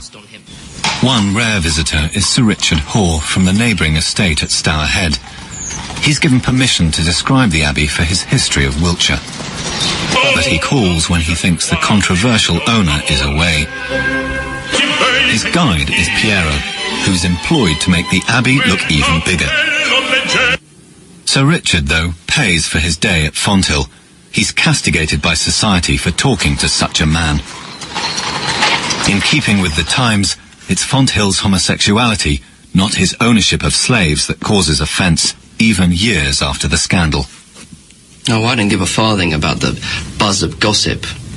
The slander in the world's newspapers? Well, it amuses me rather than alarms me.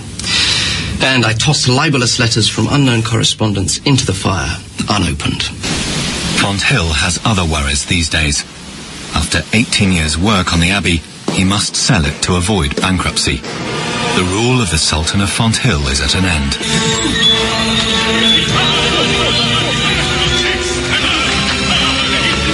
The Beckfords rose from nowhere and made a fortune on the back of their slaves. But their notorious story came to an end, and the dynasty burned out in spectacular style. All that was left was the abbey. But this monument to human suffering and Beckford pride was built on unsupportable foundations. Just 3 years after it was sold, the tower came crashing down.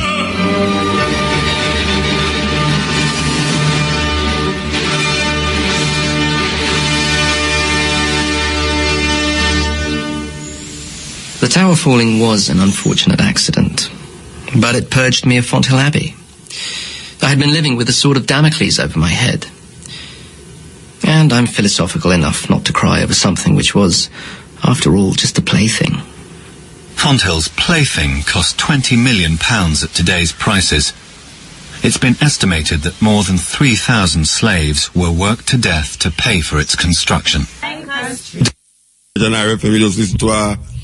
A documentary called Beckford, Slavery in Jamaica. The rise and fall of the Beckfords is a very interesting story. You know what I mean? A very, very interesting story. And you have many more stories like that coming out of Jamaica. But as we say, we are very glad that the English is recorded the history out that what they did outside of England. You understand? Very important. See, some people write their own story. We must be able to write our own story. Okay. This is the Cutting Edge, RFM. Here we go.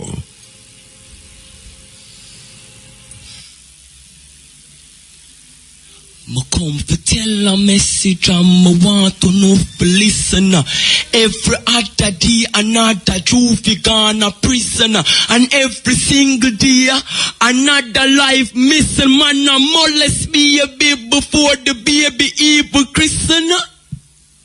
Shine the nine, make it listen that the youth them a say, we future look dark, we future look grey. Gunshot the back, day after day go on the knees and pray, because the worst is yet to come. Talk for your rights and stop act like you dumb. We have to find a way to emerge from the slum. It well painful, but me still a talk the truth. Most crimes are committed by teenage youth. Enough girls want money, so go turn prostitute, and it no pretty, it no cute. No, it no pretty, it no cute. But living can be good, living can be bad, living can make you happy and living can make you sad, living can make you sane, living can make you mad, but it all depends on which road you tread. Living can be good, living can be bad, living can make you happy and living can make you sad, living can make you sane, living can make you mad, but it all depends on which road you tread. Jamaica stay so now. Then what go happen all tomorrow? I just be a grief, full up a be a sorrow. Man, I take it for hobby, for lick another man marrow. People try the best out of life, even though the chance is narrow. And if this is a lie, feel free to tell me. The world we're living in is full of greed, hate, and envy. Jah is the only person I see that can help me, yo. Better believe it. Me sending a message and me want to know receive it. You see the badness, me I beg you that you leave it.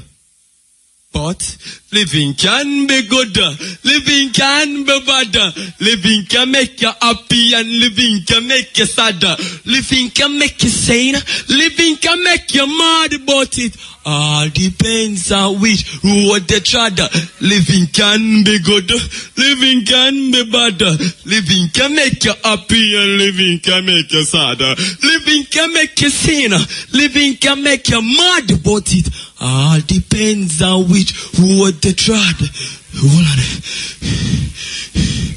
Just because me poor, me hungry more and more, me cry to the MP, him gone pan tour. Hungry I buy till my belly sore. Me tired of it, me can't take it no more. Me can't take it no more. But even though times hard come, we set things straight. No lose hope, just go and keep the faith. Quash the war and extinguish the hate. Them things that make our country now elevate. Don't allow politics to make we separate. But living can be good, living can be bad, living can make you happy and living can make you sad, living can make you sane, living can make you mad, but it all depends on which road they trod. Living can be good, living can be bad, living can make you happy and living can make you sad, living can make you sane, living can make you mad, but it all depends on which road they trod, but it all depends on which road they trod, but it all depends on which road they trod, but it all depends on which road you trod. What you have in your soul, yes, cutting edge. Yes, Muta. Blessed man. Yeah, man. I said life can make you happy, life can make you sad. And so I depend on the road you trod. Me hear that, me listen the point, the poem there. I remember King Mary one time. I tried to write it down. That book I write it down. It said. Listen, man. Wait, start again. I never hear the first part. I said, one evening, a very wise old Indian chief was speaking with his grandson about life, telling him about the internal battle that goes on inside all people.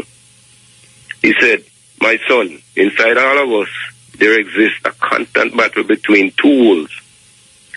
One wolf is very evil. It forces you to deal with anger, envy, jealousy, sorrow, regret, greed, arrogance, self-pity, guilt, resentment, inferiority, lies, false pride, superiority, and a self-centered, destructive ego. The other wolf is good. It helps you to experience joy, peace, love, hope, serenity, humility, kindness, benevolence, empathy, generosity, truth, compassion, faith, self-respect, and to develop a giving, constructive ego. Grandson thought about it and then asked his grandfather, so which wolf wins? And the wise old Indian chief replied, my son, did. So, at the road where you I never hear it, you know. The wise old Indian answer said, what my son was? Him said, the one you feed, the one you feed. The one where you feed, I win. Okay, all right, yeah, man. So the road where you trod. Yes, definitely. You know? Definitely. And me understand. All that you have is your own. Yes, man. Give thanks, brethren. Yes, man, and keep up the good work. All right. Try this one. Ears. Hey, Muta. Hi. Hi, Muta. This is Miss Montana here. How are you? Hi, I'm okay. Long time. Yes. I wanted to ask you a question because I was just listening to the show and you were playing that thing about the Beckfords. I think you played it before. Yes, yeah. And you were mentioning about the lynching, you know, somebody saw someone's underwear on the line, yes, you know. Yeah. So my question to you is again, if you don't subscribe, and I'm not saying you, but if a person doesn't subscribe to the three major religions, Judaism, Christianity and Islam, who teach that, you know, there's going to be retribution for that kind of thing in the afterlife, how do you make yourself at peace thinking that, well, there's not going to be any payback? That's my question to you. The payback? Well, you know, people suffer from atrocities. People get murdered, yes. And you feel that the person console themselves. Yeah, they console themselves with religion because religion says, okay, this person's going to get paid back for what happened to them. Yes, yes. There's going to be, some sort of reward. So if you don't subscribe to that mindset or worldview, how do you, as an individual, reconcile yourself and be at peace knowing that that's happened and, that's it? Do you follow what I'm saying? Yeah, I understand. Yeah, all right, because if I get what you're saying clearly, you're saying that if somebody does somebody wrong, yes, the person who the wrong was done, victim. Yeah, the person who the wrong was done to. Yes. How do you console yourself if the person who did the wrong to you, nothing happened to them? Yes, there's no retribution, there's no reparation, there's no, there's no payback, meaning that they don't, like the Eastern religion. Yeah, like a man, I believe in the karma thing still, But do you believe in the karma here and now? Yes. Okay, so you don't believe in no, I don't know about other time. I can't say I believe in it, but I don't know of that. I don't know of it. I mean, I can't believe anything, but I'm not banking my present life on something that when you're dead and come back, that karma going to reach you. You're going to pay for it after you die. I don't accept that. I think that's why we, and I include myself, subscribe to religion because that's part of the consolation. Yes. Knowing that, you're going to get paid back, because when I heard you talk about this lynching for just seeing something by accident, I mean, that person lost his life for just looking at something. Well, no. And so there's no... Well, we can't see what is happening right now in these wars where men believe that it become martyrs for Allah. For the virgins, they will get virgins when they reach in heaven. So you can't say, people actually live and die for that thinking. Yes. They console themselves in that thinking, Yeah, but what if you're not a Islamic, extremist, so to speak, that you don't subscribe to that? How do you make yourself at peace if you don't believe in retribution or payback or redress? Do you understand? It's hard. Yes, it's hard knowing that you suffer and that there's no... for the person who makes you suffer. Don't get a reward. Yes. For the person who makes you suffer, yes. Yeah, so how do you... I think people... I just say... all right, I don't want to say I have to console myself in feeling that somebody must pay for it, or that when I die, or when that person dead, they have to come again and pay for it. It's something where happen. It's like, for instance, somebody steal your money, and them steal your money, and you say, well, it's just something that happen in life, and you just make it go on, You don't really spend your... That's hard, Mutai. Eh? That's a very hard... Yeah, but you're not going to spend your life trying to figure out if somebody can't go and lick him down or something, you're not going to figure No, I know, you don't spend your life dwelling on it because you can become bitter, but it's very hard. I mean, what I'm saying, it's a very high spiritual thing to think, okay, this person's done this thing, I can just let it go. Well, most of us let it go still. Most of us let it go. It's just people who is in a religious perspective feel that retribution must follow the person even and after death. There is most religious people believe that. But you have things that... But even if you don't believe this after death, even now, because even now, just like how we're asking for reparation, yes. we want some pay, we want compensation for what has happened, and so that's a natural thing to want that. Yes. If somebody harms you, isn't it? Yeah, but you're not asking for reparation from the people who actually did the action. You're asking for reparation from people who benefited from the action. You see, so it's a different thing from saying the person who did the slavery, like Mr. Beckford now, him going to come back and have to pay for what he did. As opposed to saying the generations of Mr. Beckford who is profiting off it must pay. Okay. I don't want to sit and believe that if it don't catch him now, in the next life it's going to catch him. Okay. It's like a Christian, like a Christian say, when he dies, in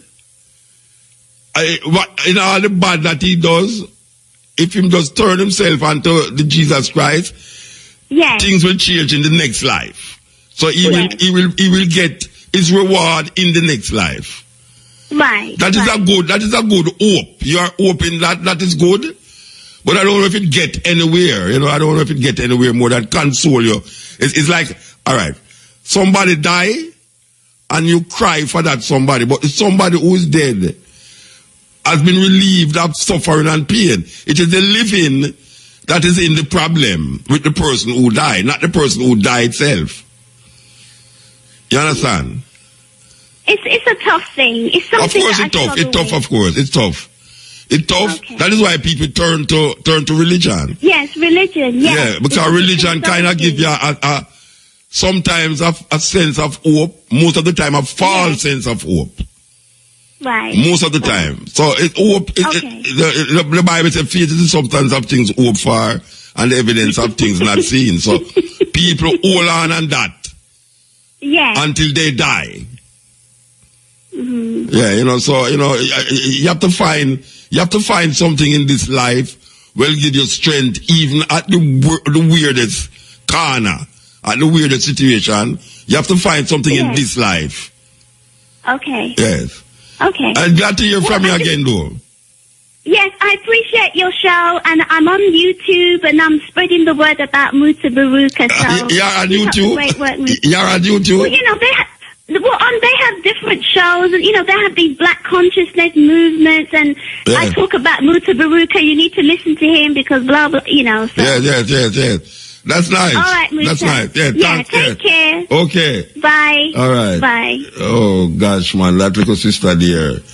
Every time she call, I feel like I'm doing something right. Believe you me. When you hear a little sister like that, I mean, not even a little sister telling you, but her voice is so cute, I must say. Okay, here goes. Il. Il Muta. Blessed man. Well, a long time I don't really give a shout up still, man. All right, sir. I come take in a nigga with the ganja fest. Yeah? And I tell you, yeah, man, I sit down out on a van out on the roadside. The way never come in? Because I'm in two plans to come in still. You know? Okay, all right. But you play some wicked, not really wicked, some good ganja tunes still. Okay.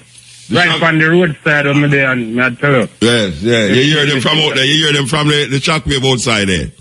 But say out of the street side of the shockwave. Yeah, man. They never come in either, yeah. Never come in, so are you entertain me, you know? So give thanks, man. Really grateful. That's what I say. Give thanks. What I say with the weed and no motor, the event is good, you know, but what the people don't really want to make the money off of it. All right, to make the money off of it no motor, we have to work with the government because the people cannot carry the weed from here go over them country just so if the government don't give them a sanction it, They sanction it, so a portion of weed for left Jamaica for the people them have a money. They don't know, so the government over that the side of the country they have to go know. But the weed we are coming at the country. Yeah, but making money off of ganja don't mean you have to export it to the a whole heap of money can make anya so with it. Yeah, but that's true still, but me feel say if export I'll give you the money still, you know. When we send it away, you know. I feel say the legalization of it in Jamaica, you're going to give you the money. Well, I'm going to legalize it, have a big problem. You can't legalize so why? But the legalizing, I'm going to give you the money. If you deal with money for the ganja, the legalization, I'm going to give you it. Export it. Right. Suppose the country no want you export no ganja to them country, import no ganja in them country. Suppose them no want you ganja in their country. What you going to do with the ganja? You can't, you have to deal with it as they approve it. No, you can't deal with it to make them approve it. And them must approve it and tell you if they want it. When I say the amount of sick people in Jamaica right now, I think enough money can make Anya to help run certain things much better. I mean, exporting ganja is one thing, you know, but right now, our whole country you'll have to go wait for a year if Canada go make it legal for import it to their country, which may be possible, but, you know, I mean, until that time, I think some money can make us with it too. But you see, if you legalize it just a motor, yeah. They might abuse it, you see me? But them abuse it, them man abuse ganja already, man. You know, the man them abuse ganja. You know, the man them sit up on the car and abuse it. So look what them do now, motor. What day when the Prime Minister give you right to plant 5 trees in your yard? That's what I say. And them things. You see, when the liquor putting them in the yard now, motor, I'll go and play with it or smell that. Smell of it, you know, when them brain is so strong, you know, they affect them so probably they take so where them supposed to do now, in terms of the planting? Well, particularly plant in a hills motor in a bush to farmers, you understand? Alright, sir. In your yard, because when you put in a community, you know, and the youth start to abuse it. And you get a bad name. Okay. And then you go here say, why they pick them a bun ganja and them a drop down and... But you know, it's a long time we talk about that, about ganja. Say, ganja mad people and mad rasta and mad, make the people them turn rasta and them something. And that we don't want. But that them a do for a long time. Yes. Why you think ganja banning? Why you think ganja, you have to go to prison for ganja? Because them say, I true, we go on and pure madman, they don't a Carol Garden, and that's why them have to make the thing mandatory. Right. Yeah. So we want to stabilize the thing from the people them. That means say when we make a money off of it, the money can help the country and help the people them do certain things. Alright, sir. I hear you. Hear? Yeah, but here we are going on now. Yeah, we hear. We don't hear already, man. No, man, I tell you, if you come over and watch it there, come if you get some work in the morning time. Then what that have to do with where you are talking about just about ganja? No, me only I tell you, my plan to come up still. Yeah, so what that have to do with me? That me ask you. I'm not going to see you, man, and drink a cup of beer, man. You drink beer with me? Yeah, mean. You know me as a man who drink beer? Anything where you drink, man, cock. No, but all you there come out you come treat me to beer, Rata. I neither drink beer, I neither drink lion, neither drink.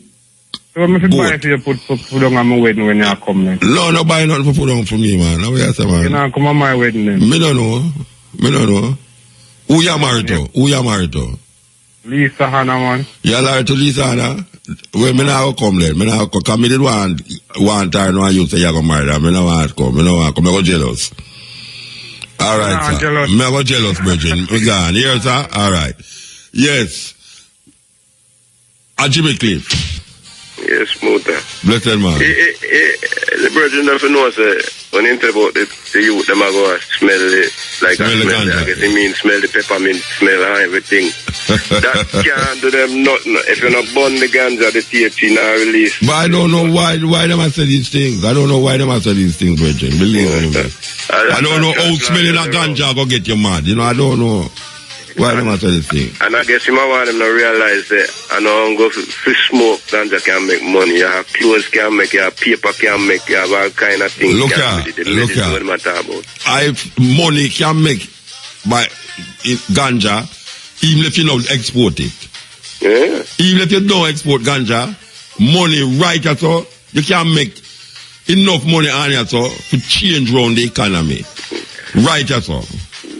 But I don't know how America alone ganja. Canada not try to get $38 billion out of ganja from about a year or two ago and end up going Uruguay them go. Uruguay. Yeah. So, you know, it's there. Yeah. You understand me?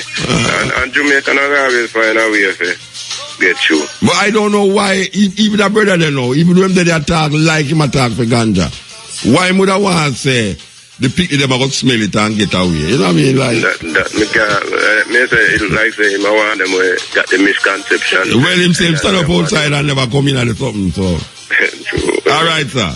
Maybe that's why the outside kind of want to smell. Yeah, no want to smell catch him and get him mad. Me can't get one because story about Sun Jamaica now. Yeah man, what you mean man? Then you are giving me the story them all the while man. A brethren lick me that one out there, you know. It's like 3 Jamaican that foreign somewhere. I'm going to England highway. And them out the train with 3 of them foreign brethren them. So the 3 foreign man them buy the 3 ticket. Jamaican them go buy 1 ticket. Foreigner said then Jamaican You know, so them run off 2.5 by train. Man, I say, man, just cool. Just watch the ride. Watch the lick. And then we go upon the train, the 3 Jamaicans just a bomb and hole one of the bathroom, them the toilet upon the train. 3 of them go inside there, so when the conductor come on and see light and say somebody is occupied, so you just knock on the door and say, tickets please, and just push out the one ticket. Conductor take that and gone.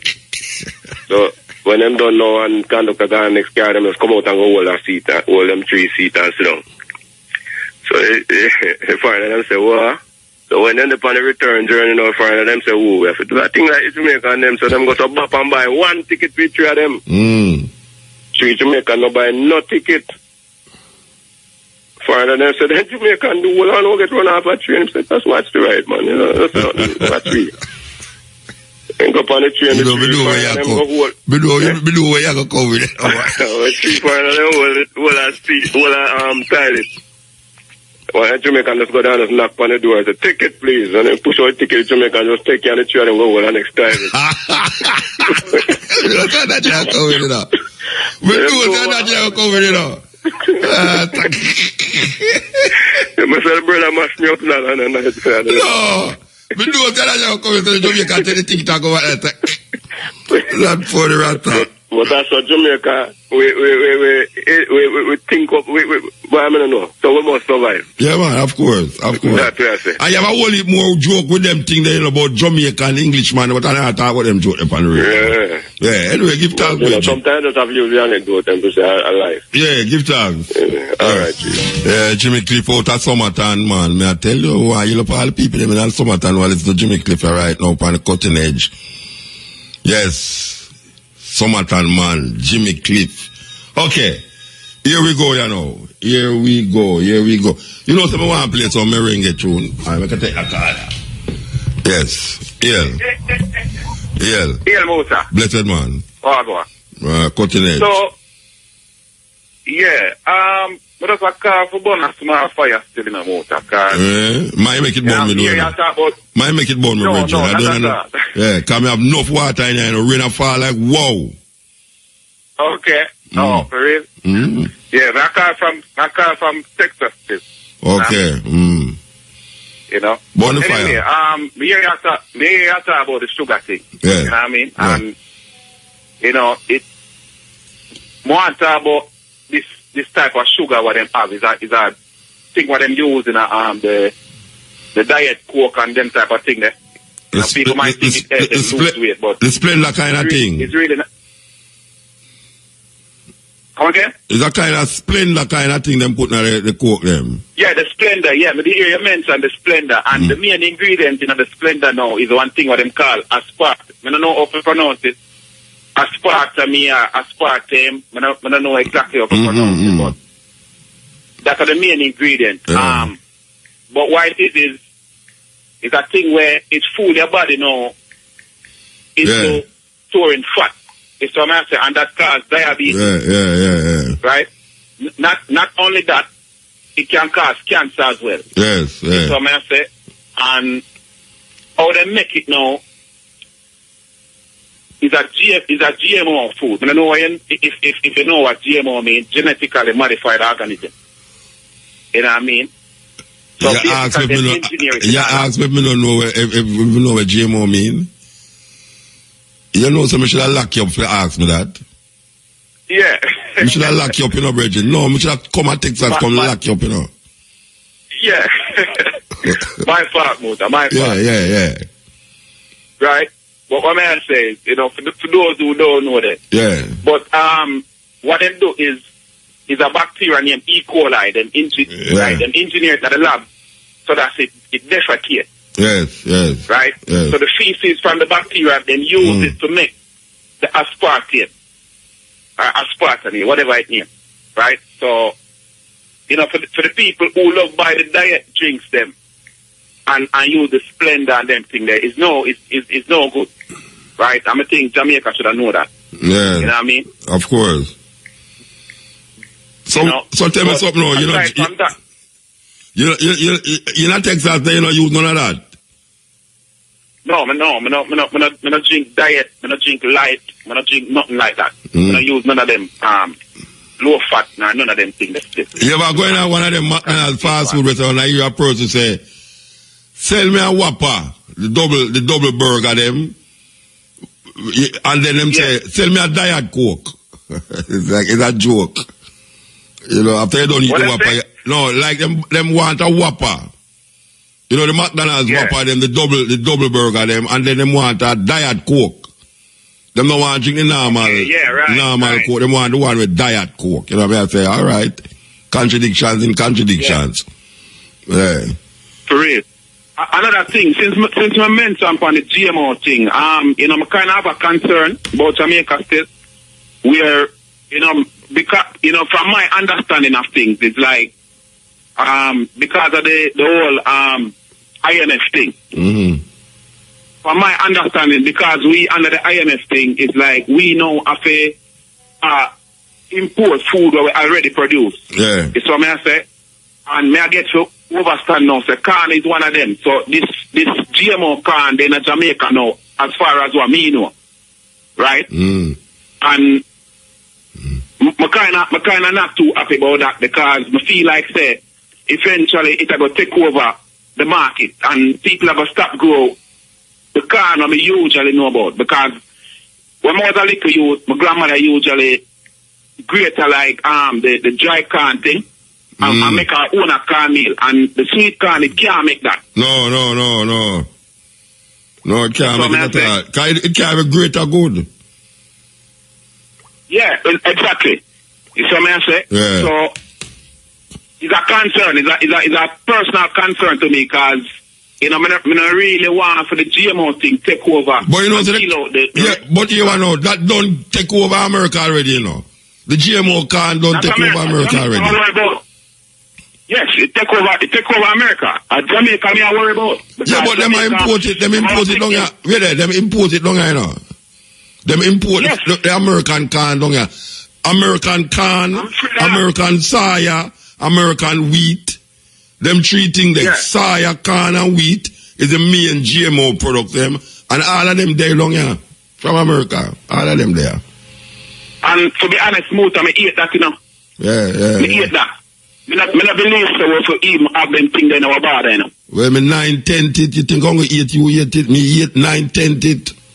So that thing. Anyway, we have to move our brethren. We have to move. Alright. Cuban music there. Merengue style. Yes, cutting edge. Hi, Muta. Blessed. Good night. Good night. Long time, me calling a lady from St. Thomas, but remember her? Well, if a woman from St. Thomas, I don't know which one of them this. The one who used to walk barefoot like you, man. Okay. I used to call Dr. Sangali. Alright. Go to Dr. Sangali. A long time I don't hear from about her. I know that she'll get a stroke all the time, but I don't hear from her again. Anyhow, the man they were calling like a while, I tell about him I will give a beer. How am I invited to beer? He say, I want beer for him, and I try to say, I'm married to Lisa. We don't know where I'm saying. I'm married to go, I'm invited about beer. Anyhow, you don't know if you ask Muta, what happened to the hospital, then what's going on? When you go to the hospital, them now, there's no medication out there for the people, them. If you have high blood pressure, you cannot get no medication. Mm-hmm. They write the prescription and send it to the pharmacy. Okay. And when you go to the pharmacy, you can get it. But most of the hospital, them now, they don't have nothing at the hospital, them, to assist the people. Mm-hmm. But when you go to the pharmacy, you are getting it. Well, you know, to say, them have to change up all the minister because everything wrong with it. So, them change up the man, you know, and put the next man there, and the man fire some man and hire some man now, so I don't know where that happen. But I'm not in some crisis now. Terrible thing. Them are run down politics, and they don't sway politics. They don't say politics are mash up. We don't get no help again from nobody. If you don't have no money, no motor, dead, you know. God, that may I tell you somebody that day, say money make you buy life, you know. And that me tell somebody that day, say money buy life, right now. If you don't have no money for go to the doctor, right now, you don't know where poor people do. And Muta, sometimes you go to the doctor, but you not get the right medication. Because you go to it and you get it, and tomorrow you have to go back again because you are not giving you the right medication. Because if you get it, you are not going back. So I don't know what really happened to now. You just saw people are dead, Muta.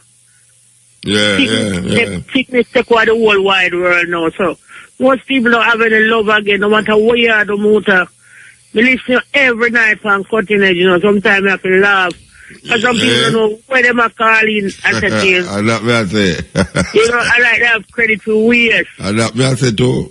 And people well want to talk to you about good things, you know. Even the waterfall out here, no water, no that come at the fall at center, but no more water You again, see, you know. a bath you talk about? No man, me talk about the one at White Horse. No water no in there? No water no that the fall, motor. We don't know what. The water just gone. You have any hose? No, me not, you don't know the fall. No, me know, but you know, you me ask. Me can give some water for book back at the fall from up on my yard, you know, because too much water up there.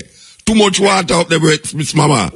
Well, send some, come give me a center, man. You know, give me a hose, send a hose, come give me, man. Send a hose, come give me. I'm a stretch hose from long they come up here, so, over my yard. No, me can't sponsor that. The amount of water, me I tell you, say, it's like me there, I say, please water, stop fall, rain, stop fall, the amount of water, man. Me I tell you. Oh, my God, we need a center, man. Yeah. But every night, me listen, I know more and big up two friends. All right, go on now. A Campbell, man, to go be. All right. More and big up Blast for a while, called Bonnet. More and big up Miss Superintendent, Mr. Marlon, Miss Best. And all of my friends are me too. So I'm more and big up Miss Ira FM, you know. I'm more and big up the whole Ira FM crew. All right. You can't get run much at all. I don't know where you can't get him. Where you want him for? Can't go down a St. Thomas? No, man. You can't get him on the radio station or in there all the time. Can't pick it up at all. Okay, well, you have to go move near to Montego Bay then. But, and the man I invite you along there, me not come to myself. All right. Anyhow, you know me, I beg you play one of Bob Marley. If you live in a glass house or to a store. I know Bob Marley, that's Peter Tosh. Yeah, I go and big up all of my friends, them are sent to work. All right, Mama, give thanks, yeah? See you, Buddha. Yeah, I read. It's true. It's very, if you don't listen carefully though, you lose the whole joke and essence of the tune. But believe you me, it's a funny tune. Lord Kitchener.